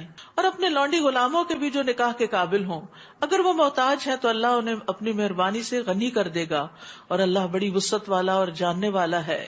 یعنی رشتہ ملنے پر نکاح میں تاخیر نہیں کرنی چاہیے. نبی صلی اللہ علیہ وسلم نے حضرت علی سے کہا کہ 3 چیزوں میں تاخیر نہ کرو: نماز جب وقت ہو جائے، جنازہ جب حاضر ہو جائے، اور اکیلا سنگل کہ نکاح میں جب اس کا ہم پلہ رشتہ مل جائے. اور نکاح کشادگی کا باعث ہے، یعنی اگر بچوں کے حالات بہت زیادہ اچھے بھی نہیں تو بھی نکاح سے انشاءاللہ دونوں مل کے جب گھر بنائیں گے تو برکت ہو جائے گی. تو اس لیے ہم سب کو سوچنا چاہیے کہ جب بچے جوان ہو جائیں تو ان کی شادی کی فکر کرنی چاہیے، اور بلا وجہ چھوٹی چھوٹی باتوں کا بہانہ کر کے تاخیر نہیں کرنی چاہیے کہ ابھی پڑھ رہے ہیں، ابھی جاب نہیں ہے، ابھی فلاں نہیں. انشاءاللہ وقت کے ساتھ ساتھ سارے کام ہوتے جائیں گے. نکاح ان چیزوں میں حائل تھوڑی ہے. یہ تو ہم نے لائف سٹائل ایسا بنا لیا کہ جب شادی ہوگی تو سبھی کو چھوڑ بیٹھے. یعنی بعض بچیاں اتنا اچھا پڑھنے لکھنے میں ہوتی ہیں، کام میں ہوتی ہیں، لیکن شادی ہوگی بس پھر سو کے وقت گزارا جا رہا ہے، بس پہننے، کھانے، اوڑھنے، سیر سپاٹے کی طرف توجہ ہے اور پروڈکٹیو لائف نہیں بسر کرتی. تو شادی کاموں میں رکاوٹ نہیں ہے، بلکہ انسان کو اچھے مددگار مل جائے تو پھر انسان اور زیادہ بہتر طور پہ آگے بڑھ سکتا ہے. اور جو لوگ نکاح کا سامان نہیں پاتے، یعنی مال نہیں، انہیں زنا وغیرہ سے بچے رہنا چاہیے. یہ نہیں کہنا چاہیے ہماری چونکہ شادی نہیں ہوتی اس لیے ہم زنا کر سکتے ہیں. نو جواز. تاکہ اللہ نے اپنے فضل سے غنی کر دے اور تمہارے غلاموں میں سے جو مکاتبت کرنا چاہیں، اگر تم ان میں بھلائی دیکھو تو ان سے مکاتبت کر لو، یعنی انہیں آزاد کرنے کے لیے، اور اس مال میں سے جو اللہ نے تمہیں دیا ہے انہیں بھی دو، اور تمہاری لونڈیاں اگر پاک دامن رہنا چاہیں تو انہیں دنیاوی فائدوں کی خاطر بدکاری پہ مجبور نہ کرو۔ زمانے جاہلیت میں لوگ اپنی لونڈیوں سے پروسٹیٹیوشن کا کام کرواتے تھے اور ان کی کمائی خود رکھ لیتے تھے، اور جو کوئی انہیں مجبور کرے تو ان پر جبر کے بعد اللہ تعالیٰ انہیں بخشنے والا ہے اور رحم کرنے والا ہے، اور پکڑ تو پھر اس کی ہوگی جو کسی کو برائی پہ مجبور کر رہا ہے۔ ہم نے تمہاری طرف واضح احکام بتلانے والی آیات بھی نازل کی ہیں، اور ان لوگوں کی مثالیں بھی جو تم سے پہلے گزر چکے ہیں، اور پرہیزگاروں کے لیے نصیحتیں بھی نازل کر دی ہیں۔ اللہ نور السماوات والارض، اللہ ہی آسمانوں اور زمین کا نور ہے۔ اس کے نور کی مثال ایسی ہے جیسے ایک تاک ہو جس میں ایک چراغ ہو، یہ چراغ فانوس میں رکھا ہوا ہو، وہ فانوس ایسا صاف شفاف ہو جیسے ایک چمکتا ہوا تارا، اور وہ چراغ زیتون کے مبارک درخت کے تیل سے روشن کیا جاتا ہو، جو نہ مشرق میں ہوتا ہے نہ مغرب میں۔ اس کے تیل کو اگر آگ نہ بھی چھوئے تو بھی وہ از خود بھڑک اٹھنے کے قریب ہوتا ہے۔ اس طرح روشنی پر روشنی بڑھنے کے تمام اسباب جمع ہو گئے ہوں۔ اللہ اپنے ایسے ہی نور کی طرف جسے چاہتا ہے رہنمائی کر دیتا ہے، اور اللہ مثالیں بیان کر کے لوگوں کو سمجھاتا ہے، وہ ہر چیز کو خوب جاننے والا ہے۔ یہ آیت نور بہت ہی خوبصورت آیت ہے، اور اسی سے سورت کا نام بھی سورت النور ہے۔ تو اللہ حصی اور مانوی طور پر آسمانوں اور زمین کا نور ہے۔ اللہ تعالیٰ بذات خود نور ہے، اس کا حجاب نور ہے۔ اگر وہ اپنے حجاب کو ہٹا دے تو اس کے چہرہ مبارک کے انوار و جلال حد نگاہ تک ساری مخلوق کو جلا کر رکھ دیں۔ اس کے نور سے عرش، کرسی، سورج، چاند اور جنت منور ہیں۔ اسی طرح مانوی نور کا منبع بھی اللہ ہے، اس کی کتاب نور ہے، اس کی شریعت نور ہے، ایمان نور ہے۔ اللہ تعالیٰ کے رسولوں اور اس کے مومن بندوں کے دلوں میں جو معرفت الہی ہے، اللہ کی پہچان ہے، وہ بھی اللہ کا دیا ہوا نور ہے۔ اگر اللہ تعالیٰ کا نور نہ ہو تو گمراہیوں کے گھٹا ٹوپ اندھیرے چھا جائیں، لہٰذا ہر وہ مقام جہاں اللہ کا نور نہیں وہ اندھیروں میں ڈوب جاتا ہے۔ اس کے نور کی مثال یعنی وہ نور جس کی طرف اللہ رہنمائی کرتا ہے، وہ اہل ایمان کے دلوں میں ایمان اور قرآن کا نور ہے۔ وہ ایک تاک کی طرح ہے، نیش کی طرح، جس میں چراغ ہو، کیونکہ تاک چراغ کی روشنی کو جمع کر دیتا ہے۔ جب ایک کلوز جگہ پر آپ چراغ رکھتے ہیں تو روشنی کی کنسنٹریشن ہو جاتی ہے، اس کو بکھرنے نہیں دیتا۔ چراغ شیشے کے فانوس میں رکھا ہوا ہو، اور وہ فانوس اپنی صفائی اور خوبصورتی کی وجہ سے یوں لگے جیسے وہ چمکتا ہوا ستارہ ہو، یعنی وہ موتی کی مانند چمکتا ہو۔ یوقد من شجرۃ مبارکہ، یعنی وہ چراغ جو اس چمکدار فانوس کے اندر ہے زیتون کے تیل سے روشن کیا جاتا ہے، جس کا شعلہ سب سے زیادہ روشن ہوتا ہے، اور وہ مشرقی جانب نہیں اور نہ مغربی، یعنی اس پر سورج کی پوری روشنی پڑتی ہے، ایسی جگہ کا زیتون۔ اور یہ کہتے ہیں کہ ملک شام یا فلسطین کا زیتون ایسا ہوتا ہے جس سے صبح اور شام سورج کی روشنی حاصل ہوتی، سورج کا اینگل ایسا ہوتا ہے، اس وجہ سے وہ نہایت عمدہ ہوتا ہے۔ اس کا تیل بھی بہت صاف ہوتا ہے، قریب ہے کہ اس کا تیل یعنی انتہائی صاف ہونے کی وجہ سے آپ ہی آپ روشنی دینے لگے، یعنی اس تیل کے اندر سے بھی ایک روشنی پھوٹتی ہے اگرچہ اسے آگ نہ بھی چھوئے، اور جب اسے آگ چھو جائے تو روشنی بہت زیادہ ہو جائے۔ تو روشنی پر روشنی، نور پر نور، یعنی آگ کی روشنی اور زیتون کے تیل کی روشنی۔ تو یہ مثال جو اللہ تعالیٰ نے بیان کی، یہ دراصل مومن کے حالات کی مثال ہے کہ مومن کا دل جو ہے اللہ کے نور سے منور ہے، اور اللہ تعالیٰ نے اسے فطرت پر پیدا کیا۔ تو سب سے پہلا فطرت کا نور ہے، اور پھر وہ زیتون کے صاف تیل کی طرح پاک ہے، فطرت سلیم ہے۔ پھر جب اس پر ایمان آیا تو اس کے دل کو اس نے اور روشن کر دیا، جیسے آگ چراغ کی بتی کو روشن کر دیتی ہے۔ تو اسی طرح ایمان سے اس کے اندر سے شیطان کی ڈالی ہوئی نجاست نکل گئی، اور پھر اس کے بعد وہ جب قرآن کا نور، علم کا نور حاصل کرتا ہے تو یہ سارے نور اکٹھے ہو کر انسان کو ہدایت کی طرف رہنمائی دیتے ہیں، اور اللہ تعالیٰ جس کے لیے نور نہ رکھے پھر اس کے لیے کوئی نور نہیں ہوتا۔ تو غض بصر کے بعد آیت نور کا ذکر ہے، کیونکہ انسان جب حرام سے بچتا ہے تو پھر اس کو نور حاصل ہوتا ہے، پھر اس کو ایمان کی لذت اور حلاوت نصیب ہوتی ہے۔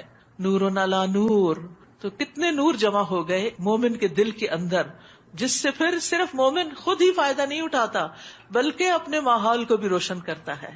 اور اسی مقدار سے اس کی روشنی ہوتی ہے جس مقدار میں اندر نور ہوتا ہے. یعنی اس کے اپنے اندر بھی شرح صدر ہوتا ہے کہ وہ جس راہ پہ چلا جا رہا ہے اس میں اس کو کوئی شک نہیں ہوتا, یقین حاصل ہوتا ہے, اور اس پر سارے نقصان اٹھا کر بھی عمل کر رہا ہوتا ہے, اور ساتھ ساتھ وہ دوسروں کے لیے بھی منبع نور بن جاتا ہے, اوروں کو اپنی زندگی کے نور سے روشن کرتا ہے, ان کے لیے اچھا رول ماڈل بنتا ہے, اچھی مثال بنتا ہے. اور مومن ایسا ہی ہوا کرتا ہے.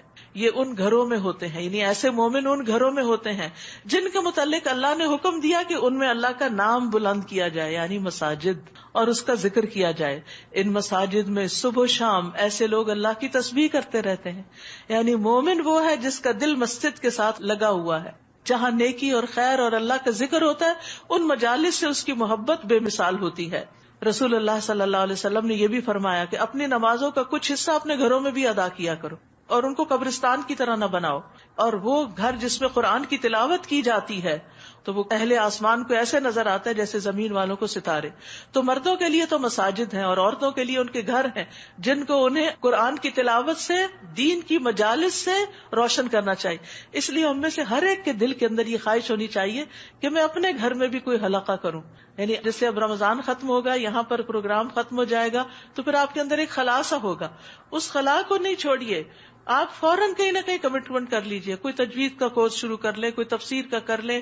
جب یہ دورہ قرآن ختم ہوگا تو آن لائن دن میں 3 پارے کر کے ان خواتین کے لیے جو پورا مہینہ چھٹی نہیں لے سکی اور رمضان کے آخری اشرے میں وہ کچھ پڑھنا سیکھنا چاہتی ہیں, تو پھر ایک دفعہ پورا قرآن مکمل ہوگا انشاءاللہ تعالی. تو پھر اسی طرح یہ ہے کہ رمضان کے بعد عید کے بعد پھر آپ نے اپنے آپ کو چھوڑنا نہیں, کیونکہ روزوں نے آپ کے اوپر ایک ایمانی اثر ڈالا, تقویٰ حاصل ہوا آپ کو, قرآن کے پڑھنے نے آپ کے اندر نور کی شمع روشن کر دی. اب یہ نور بجھنے نہ پائے, اس کو ایمان سے, قرآن سے, علم سے روشن رکھیں. کسی نہ کسی علم کی مجلس کو ضرور اختیار کریں, اور کبھی اپنے گھر کے اندر بھی, چاہے ہفتہ وار, چاہے مہینے میں ایک دفعہ, چاہے زندگی میں ایک دفعہ, کیونکہ وہ گھر آسمان سے ستاروں کی طرح چمکتے ہیں جہاں یہ نور روشن ہوتا ہے. حتیٰ کہ عید کی پارٹیوں میں بھی جب آپ جائیں یا لوگوں کو بلائیں تو وہاں بیٹھ کر بھی علم کی کوئی بات ضرور کریں. یعنی جو قرآن آپ نے پڑھا, ماشاءاللہ آپ روز آ کے اتنے اچھے اچھے پوائنٹس شیئر کرتے ہیں, آپ نے یہ نوٹس بھی لیے ہوئے ہیں, آپ اپنی ڈائری اپنے ساتھ لے جا سکتے ہیں کہ میں نے رمضان کیسا پایا اور اس میں کیا سیکھا. تو چند ایک اچھی باتیں دوسروں کے ساتھ بھی شیئر کریں, تو یہ آپ کا نور دوسروں تک پھیلے گا اور آپ کے لیے صدقہ جاریہ بنے گا. فرمایا رجال, وہ ایسے لوگ ہیں انہیں اللہ کے ذکر, نماز قائم کرنے اور زکوٰۃ ادا کرنے سے نہ تجارت غافل کرتی ہے نہ خرید و فروخت. اسی طرح مومن عورتیں جو ہیں گھر کے کام کاج, اپنی ذمہ داریاں, جابز, ان کو اللہ کے ذکر سے غافل نہیں کرتی. وہ اس دن سے ڈرتے رہتے ہیں جس میں دل اور آنکھیں الٹ جائیں گی. تو یاد رکھیے, گھر کا کام کر رہے ہو یا باہر کا کام, نماز کا وقت آ گیا دوڑ پڑے اللہ کے ذکر کی طرف. اور وہ لوگ یہ سب کچھ اس لیے کرتے ہیں کہ جو عمل وہ کرتے ہیں اللہ ان کا بہتر بدلہ انہیں دے, اور اپنے فضل سے زیادہ بھی. اور اللہ جسے چاہتا ہے بغیر حساب کے رزق عطا کرتا ہے. اور جو کافر ہے ان کے اعمال کی مثال ایسی ہے جیسے ایک چٹیل میدان میں کوئی سراب ہو جسے پیاسا پانی سمجھ رہا ہو. دھوکا, یعنی کافر جو ہے وہ اپنی دنیا کی زندگی میں اتنا خوش ہے, شراب کی طرح ہے اس کی وہ خوشی, اور جس چیز کو وہ سمجھتا ہے کہ یہ میری اچیومنٹ ہے, یہ میری کامیابی ہے, وہ دراصل جو وہ اس کے قریب پہنچتا ہے تو وہ سوچتا ہے کہ یہ تو کچھ نہیں تھا. ایسا ہوتا ہے انسانوں کے ساتھ. انسان اپنی زندگی میں کچھ تمنائیں, حسرتیں, کچھ گولز, ایمز رکھتا ہے. جب وہ ایک چیز کو اچیو کر لیتا تو پھر واٹ نیکسٹ, کچھ کرنے کو نہیں, کتنا خلا ہو جاتا ہے. پھر وہ آگے بڑھتا ہے, شراب, پھر جب اس کے پاس پہنچتا تو پانی نہیں ہوتا, پھر اگلی منزل پہ روانہ ہو جاتا. تو اللہ کو نہ ماننے والا اور اللہ کی طرف نہ آنے والا ساری زندگی دھوکے میں رہتا ہے. وہ جن سنہری چیزوں کو اپنی کامیابی سمجھتا ہے, جب وہ ان کو حاصل کر لیتا ہے, وہاں تک پہنچتا ہے تو وہ کچھ نہیں ہوتی, وہ تو ہاتھ سے نکل چکی ہوتی. اب تک زندگی میں جو کچھ ہم نے حاصل کیا وہ کدھر ہے, چلا گیا, گزر گیا. تو اس لیے انسان اس دھوکے میں نہ رہے, کیونکہ قیامت کے دن ان چیزوں کا کچھ بدلہ نہیں ملنے والا. حتیٰ کہ جب وہ اس شراب کے قریب آتا ہے تو وہاں کچھ نہیں پاتا, بلکہ اس نے اللہ کو وہاں موجود پایا. مرنے کے بعد تو اللہ کا سامنا کرنا ہوگا جس نے اس کا حساب چکا دیا, اور اللہ کو حساب چکانے میں دیر نہیں لگتی. یا پھر کافروں کے اعمال کی مثال ایسی ہے جیسے گہرے سمندر میں اندھیرے ہوں جسے موج نے ڈھانپ لیا ہو, پھر اس کے اوپر ایک اور موج ہو, اور اس کے اوپر ایک بادل ہو, تاریکی پر تاریکی چڑھی ہوئی ہے, فطرت بھی سلیم نہیں, ایمان بھی نہیں, عمل صالح بھی نہیں، علم کی روشنی بھی نہیں، اندھیروں میں جی رہا ہے انسان. اگر کوئی اپنا ہاتھ نکالے تو اسے بھی نہ دیکھ سکے. جسے اللہ روشنی عطا نہ کرے اس کو کہیں سے بھی نور نہیں مل سکتا، اس کے لیے کوئی روشنی نہیں، کیونکہ نور کا منبع اللہ کی ذات ہے، حسی بھی اور مانوی بھی.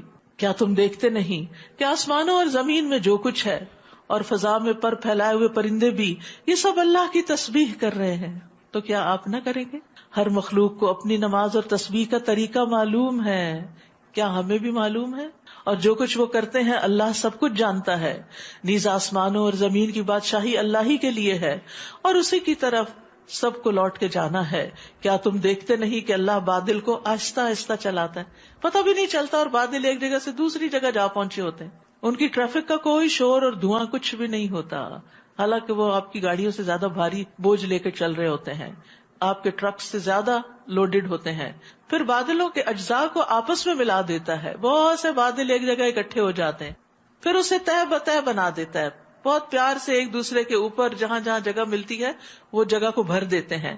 پھر تو دیکھتا ہے کہ اس کے درمیان سے بارش کے قطرے ٹپکتے ہیں. یہ کس کی قوت ہے، یہ کس کی قدرت ہے، یہ کون ہے اس فاگ میں سے پانی ٹپکانے والا. کبھی کبھی عمارتوں کے پاس سے گزرتے ہیں نا، کبھی آپ کے کھڑکی سے شاید اندر بادل آ جائے، پکڑ کے اس میں سے پانی نکالے، کچھ بھی نہیں نکلتا، اور وہ آسمان سے ان پہاڑوں کی بدولت جو اس میں بلند ہیں اولے برساتا ہے. کبھی آپ ایئر ٹریولنگ کے دوران دیکھتے ہیں کہ بعض بادل بالکل ایسے لگتے ہیں کہ اوپر جیسے کوئی پہاڑ کھڑا ہو. پھر جسے چاہتا ہے ان سے نقصان پہنچاتا ہے اور جسے چاہتا ہے ان سے بچا لیتا ہے. اس کی بھی چمک آنکھوں کو خیرہ کر دیتی ہے. اللہ ہی رات اور دن کا عدل بدل کرتا ہے. بلا شبہ اہل نظر کے لیے ان نشانیوں میں عبرت کا سامان ہے. اللہ نے ہر چلنے والے جاندار کو پانی سے پیدا کیا. ان میں سے کچھ ایسے ہیں جو اپنے پیٹ کے بل چلتے ہیں، کچھ 2 پاؤں پر، کچھ 4 پاؤں پر، اور جو چاہتا ہے وہ پیدا کرتا ہے. اور یقیناً اللہ ہر چیز پر قادر ہے. سبحان اللہ. یہ ورائٹی ان کریشن یہ اللہ ہی کی طرف سے ہے. ہم نے صاف صاف حقیقت بتلانے والی آیات اتاری ہیں اور سیدھی راہ کی طرف رہنمائی تو اللہ ہی جسے چاہے کرتا ہے. یاد رکھیے یہ رہنمائی 2 طرح کی ہوتی ہے، ایک ہوتی ہے علم کی رہنمائی اور ایک ہوتی ہے توفیق کی، کہ علم آنے کے بعد اس پر عمل کی توفیق بھی اللہ دیتا ہے. تو اس لیے ہمیں توفیق کی دعا بھی مانگنی چاہیے. یہ منافق کہتے ہیں کہ ہم اللہ پر اور اس کے رسول پر ایمان لائے ہیں اور ہم نے اطاعت قبول کی، پھر اس کے بعد ان میں سے ایک فریق اطاعت سے منہ پھیر لیتا ہے. حقیقتاً یہ لوگ ایماندار نہیں ہیں، اور جب انہیں اللہ اور اس کے رسول کی طرف بلایا جاتا ہے تاکہ رسول ان کے درمیان فیصلہ کرے تو کچھ لوگ اعراض برتنے لگتے ہیں. سبحان اللہ. اللہ کے رسول پہ راضی نہیں ہے، پھر ایمان کیسا ہے ان کا؟ اور حق ان کی موافقت میں ہو تو بڑے مطیع و منقاد ہو کر چلے آتے ہیں. کیا ان کے دلوں میں نفاق کا روگ ہے، یا وہ شک میں پڑے ہوئے ہیں، یا وہ اس بات سے ڈرتے ہیں کہ اللہ اور اس کا رسول ان کی حق تلفی کر جائیں گے؟ بلکہ حقیقت یہ ہے کہ یہ خود ہی ظالم ہے، اندر چور ہے، اس لیے وہ آپ کے پاس نہیں آتے. انما كان قول المؤمنين اذا دعوا الى الله ورسوله ليحكم بينهم ان يقولوا سمعنا واطعنا واولئك هم المفلحون. مومنوں کی بات تو یہ ہوتی ہے کہ جب انہیں اللہ اور اس کے رسول کی طرف بلایا جائے تاکہ وہ ان کے درمیان فیصلہ کرے تو وہ کہتے ہیں کہ ہم نے سن لیا اور اطاعت کی، ایسے ہی لوگ فلاح پانے والے ہیں. اور جو شخص اللہ اور اس کے رسول کی اطاعت کرے، اللہ سے ڈرے اور اس کی نافرمانی سے بچتا رہے تو ایسے ہی لوگ بامراد ہیں. ایک کے آخر میں کہا مفلحون اور یہاں کہا فائزون، اور دونوں میں شرط کیا ہے کہ اللہ اور رسول کی بات پہ لبیک کہنا. تو اس سے کیا پتہ چلتا ہے کہ کامیاب وہ ہیں جو قرآن و سنت کو فالو کریں. منافقین اللہ کی پختہ قسمیں کھا کر رسول سے کہتے ہیں اگر آپ انہیں حکم دیں تو وہ ضرور نکلیں گے، یعنی جس کام کے لیے آپ کہیں گے. آپ ان سے کہیے قسمیں نہ کھاؤ. مطلوب قسمیں نہیں، تم سے اس وقت قسمیں کھانا نہیں ہے مطلوب، دستور کے مطابق اطاعت ہے، کر کے دکھاؤ. تمہاری سچائی قسموں سے نہیں ظاہر ہوتی، عمل سے ظاہر ہوگی. اور جو کچھ تم کرتے ہو اللہ اس سے باخبر ہے. آپ ان سے کہیے اللہ کی اطاعت کرو، رسول کی اطاعت کرو. بار بار تکرار ہے، اس لیے کیسے الگ کر سکتے ہیں رسول کی اطاعت کو اللہ کی اطاعت سے؟ پھر اگر تم اطاعت نہیں کرو گے تو رسول کے ذمہ تو وہی کچھ ہے جس کا وہ مکلف ہے، یعنی تبلیغ کرنے کا، اور تمہارے ذمہ وہ کچھ ہے جس کے تم مکلف ہو، یعنی اطاعت کے. اور اگر تم رسول کی اطاعت کرو گے تو ہدایت پا جاؤ گے. اور رسول کی ذمہ داری صرف یہ ہے کہ صاف صاف پیغام پہنچا دے. باقی اس کی ذمہ داری نہیں کہ وہ یہ دیکھے کہ تم نے کام کیا یا نہیں. وہ تو ہر شخص اپنا ذمہ دار خود ہے. تم میں سے جو مومن ہیں اور نیک کام کرتے ہیں، سوچیے اپنے بارے میں، ان سے اللہ نے وعدہ کر رکھا ہے کہ وہ انہیں زمین میں ایسے ہی جانشین بنائے گا جیسے تم سے پہلے لوگ بنائے گئے، اور ان کے اس دین کو مضبوط کرے گا جسے اس نے ان کے لیے پسند کیا، اور ان کی حالت خوف کو امن میں تبدیل کر دے گا. بس وہ میری ہی عبادت کریں گے اور میرے ساتھ کسی کو شریک نہ بنائیں گے، اور جو اس کے بعد کفر کرے تو ایسے ہی لوگ فاسق ہیں. وَأَقِيمُوا الصَّلَاةَ وَآتُوا الزَّكَاةَ وَأَطِيعُوا الرَّسُولَ لَعَلَّكُمْ تُرْحَمُونَ. نماز قائم کرو، زکوٰۃ ادا کرو، اور رسول کی اطاعت کرو. یہاں اللہ نے اپنی اطاعت کا بھی ذکر نہیں کیا، یعنی اتنی امپورٹنٹ ہے نبی صلی اللہ علیہ وسلم کی اطاعت کرنا. اس طرح توقع ہے کہ تم پر رحم کیا جائے. اچھا، اب رسول صلی اللہ علیہ وسلم کی اطاعت صرف کیا آپ کی زندگی میں تھی؟ کیا آپ صرف ان لوگوں کے رسول تھے یا ہمارے بھی ہیں؟ ہمارے بھی ہیں. اس لیے بہت ضروری ہے کہ قرآن کے ساتھ حدیث کا مطالعہ بھی کیا جائے. تو الحمدللہ یہاں پر بخاری کی کلاسز بھی ہوتی ہیں، فرائیڈے ایوننگ کو انگلش میں ہوتی ہیں، آج ہوگی انشاءاللہ، اور اسی طرح اردو میں بھی صبح کے اوقات میں ہوتی ہیں. تو سنت کا علم بہت وسیع خزانہ ہے. جو اس سے محروم رہا بہت بڑی خیر سے محروم رہا. پوری زندگی بسر کرنے کے طریقے اس میں سکھائے گئے ہیں. تو اس لیے علم کے حدیث ہو، کیونکہ اطاعت کے لیے حکم جاننا ضروری ہے اور اس کے لیے علم حاصل کرنا ضروری ہے. لا تحسبن الذین کفروا معجزین فی الارض. آپ کافروں کے متعلق یہ خیال نہ کیجئے کہ وہ زمین میں اللہ کو عاجز کر دینے والے ہیں، کہ اللہ ان کو پکڑ نہیں سکتا یا انہیں عذاب نہیں دے سکتا. ان کا ٹھکانہ آگ ہے. وَلَبِئْسَ الْمَصِيرُ. اور البتہ بہت برا ٹھکانہ ہے. اے لوگو جو ایمان لائے ہو، تمہارے غلاموں اور ان لڑکوں پر جو ابھی حد بلوغت کو نہ پہنچے ہوں لازم ہے کہ وہ دن میں 3 بار اجازت لے کر گھروں میں داخل ہوا کریں. ٹھیک ہے، چھوٹے بچے بھی اجازت لے کے نماز فجر سے پہلے پیرنٹس کے بیڈ روم میں نہ جائیں اجازت کے بغیر. ظہر کے وقت، قیلولہ کے وقت جب تم کپڑے اتارتے ہو، اور عشاء کی نماز کے بعد. یہ 3 اوقات تمہارے لیے پردے کے وقف ہیں. ان اوقات کے علاوہ دوسرے وقت میں ان کو بلا اجازت آنے جانے سے ان پر کوئی گناہ نہیں، اور نہ تم پر کوئی گناہ ہے.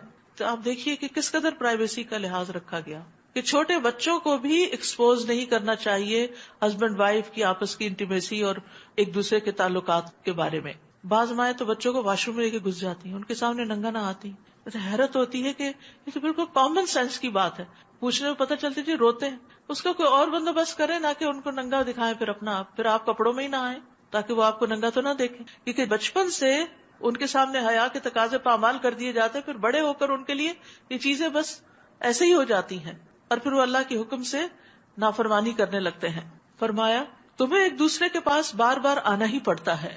اسی طرح اللہ تعالیٰ تمہارے لیے اپنے ارشادات کی وضاحت کرتا ہے. وہ سب کچھ جاننے والا، حکمت والا ہے. اور جب لڑکے سن بلوغ کو پہنچ جائیں تو وہ بھی اسی طرح اذن لیا کریں جیسے ان سے پہلے ان کے بڑے اجازت لیتے رہے، یعنی گھر میں داخل ہوتے ہوئے. اللہ تعالیٰ اسی طرح تمہارے لیے اپنے احکام کھول کر بیان کرتا ہے، اور اللہ سب کچھ جاننے والا، حکمت والا ہے.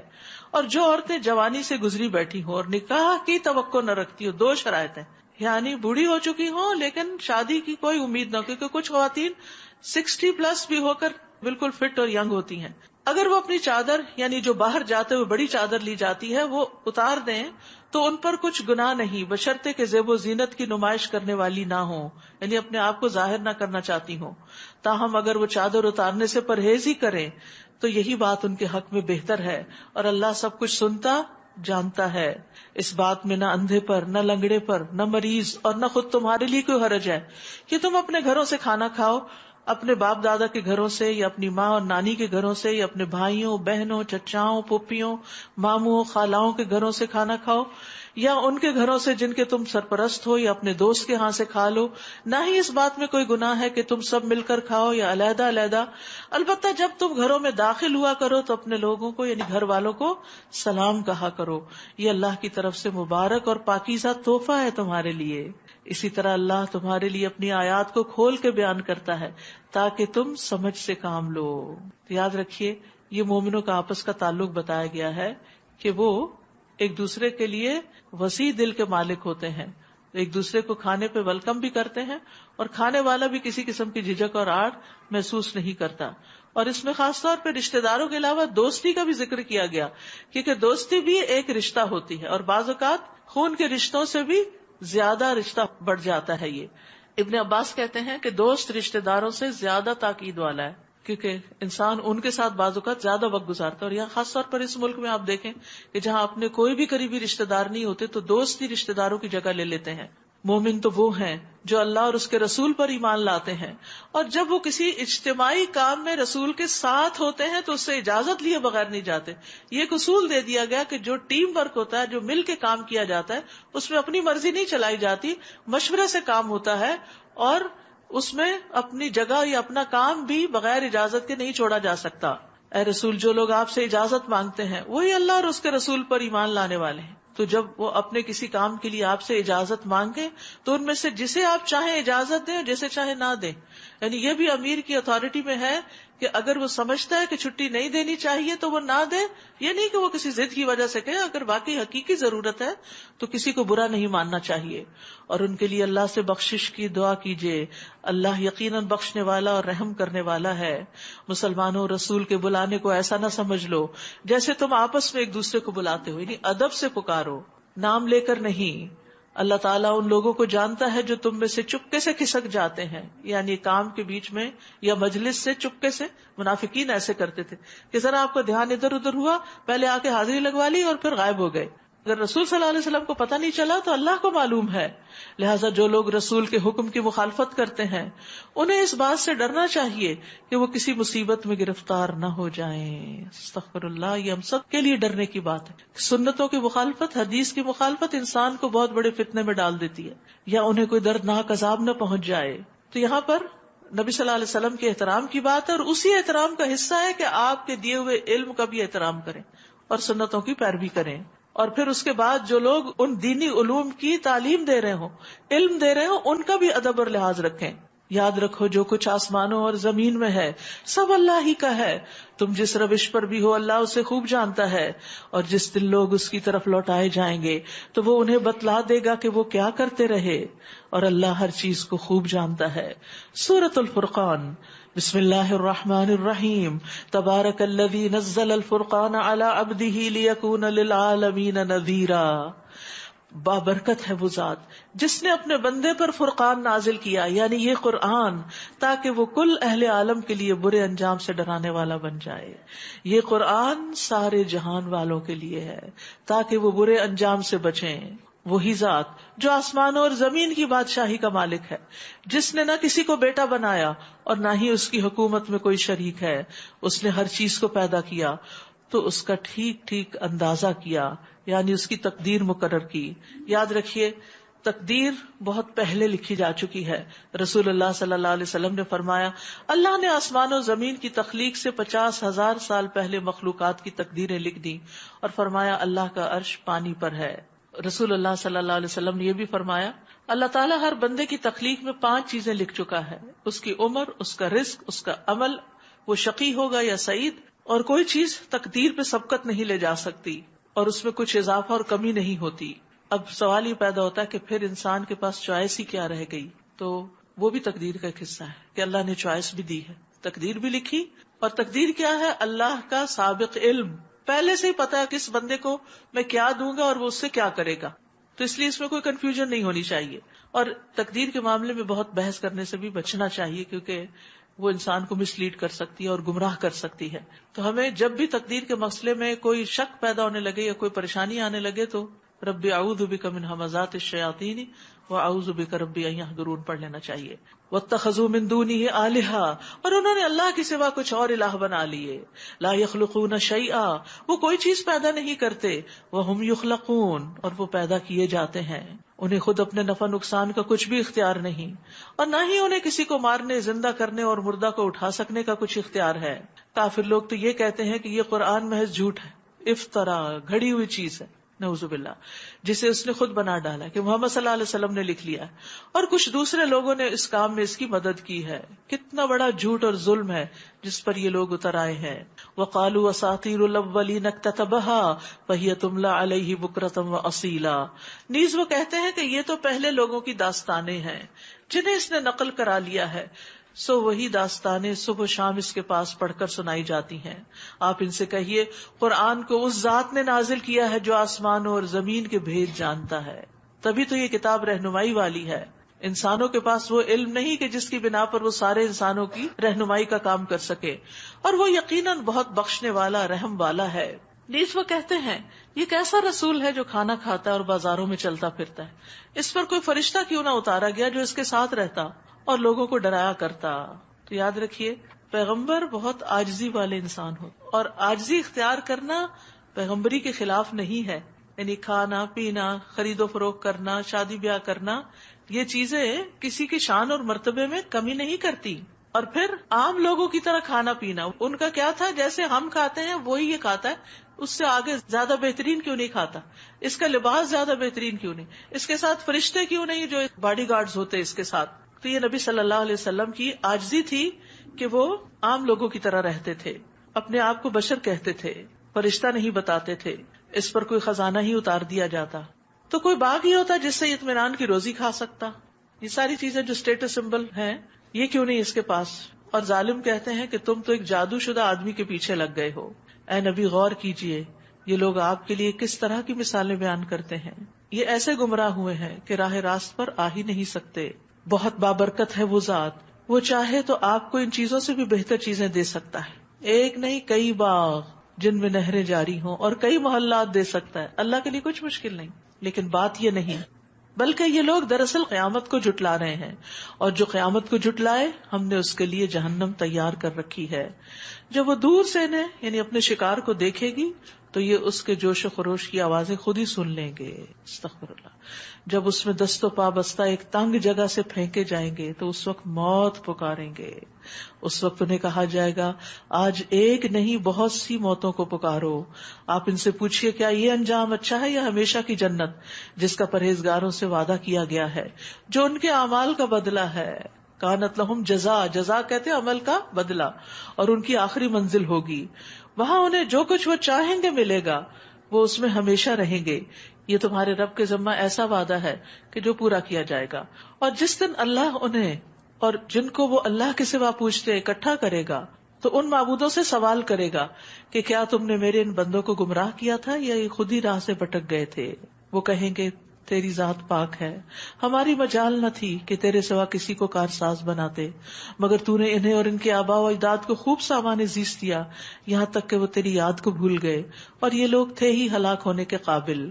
فقد کذبوکم بما تقولون، تو انہوں نے جھٹلایا تمہیں اس پر جو تم کہتے ہو، یعنی جو تم آج کہتے ہو اس دن تمہارے معبود تمہیں جھٹلا دیں گے، پھر نہ تم عذاب کو ٹال سکو گے اور نہ تمہیں کہیں سے مدد مل سکے گی، اور جو بھی تم میں سے ظلم کر رہا ہے اسے ہم سخت عذاب کا مزہ چکھائیں گے۔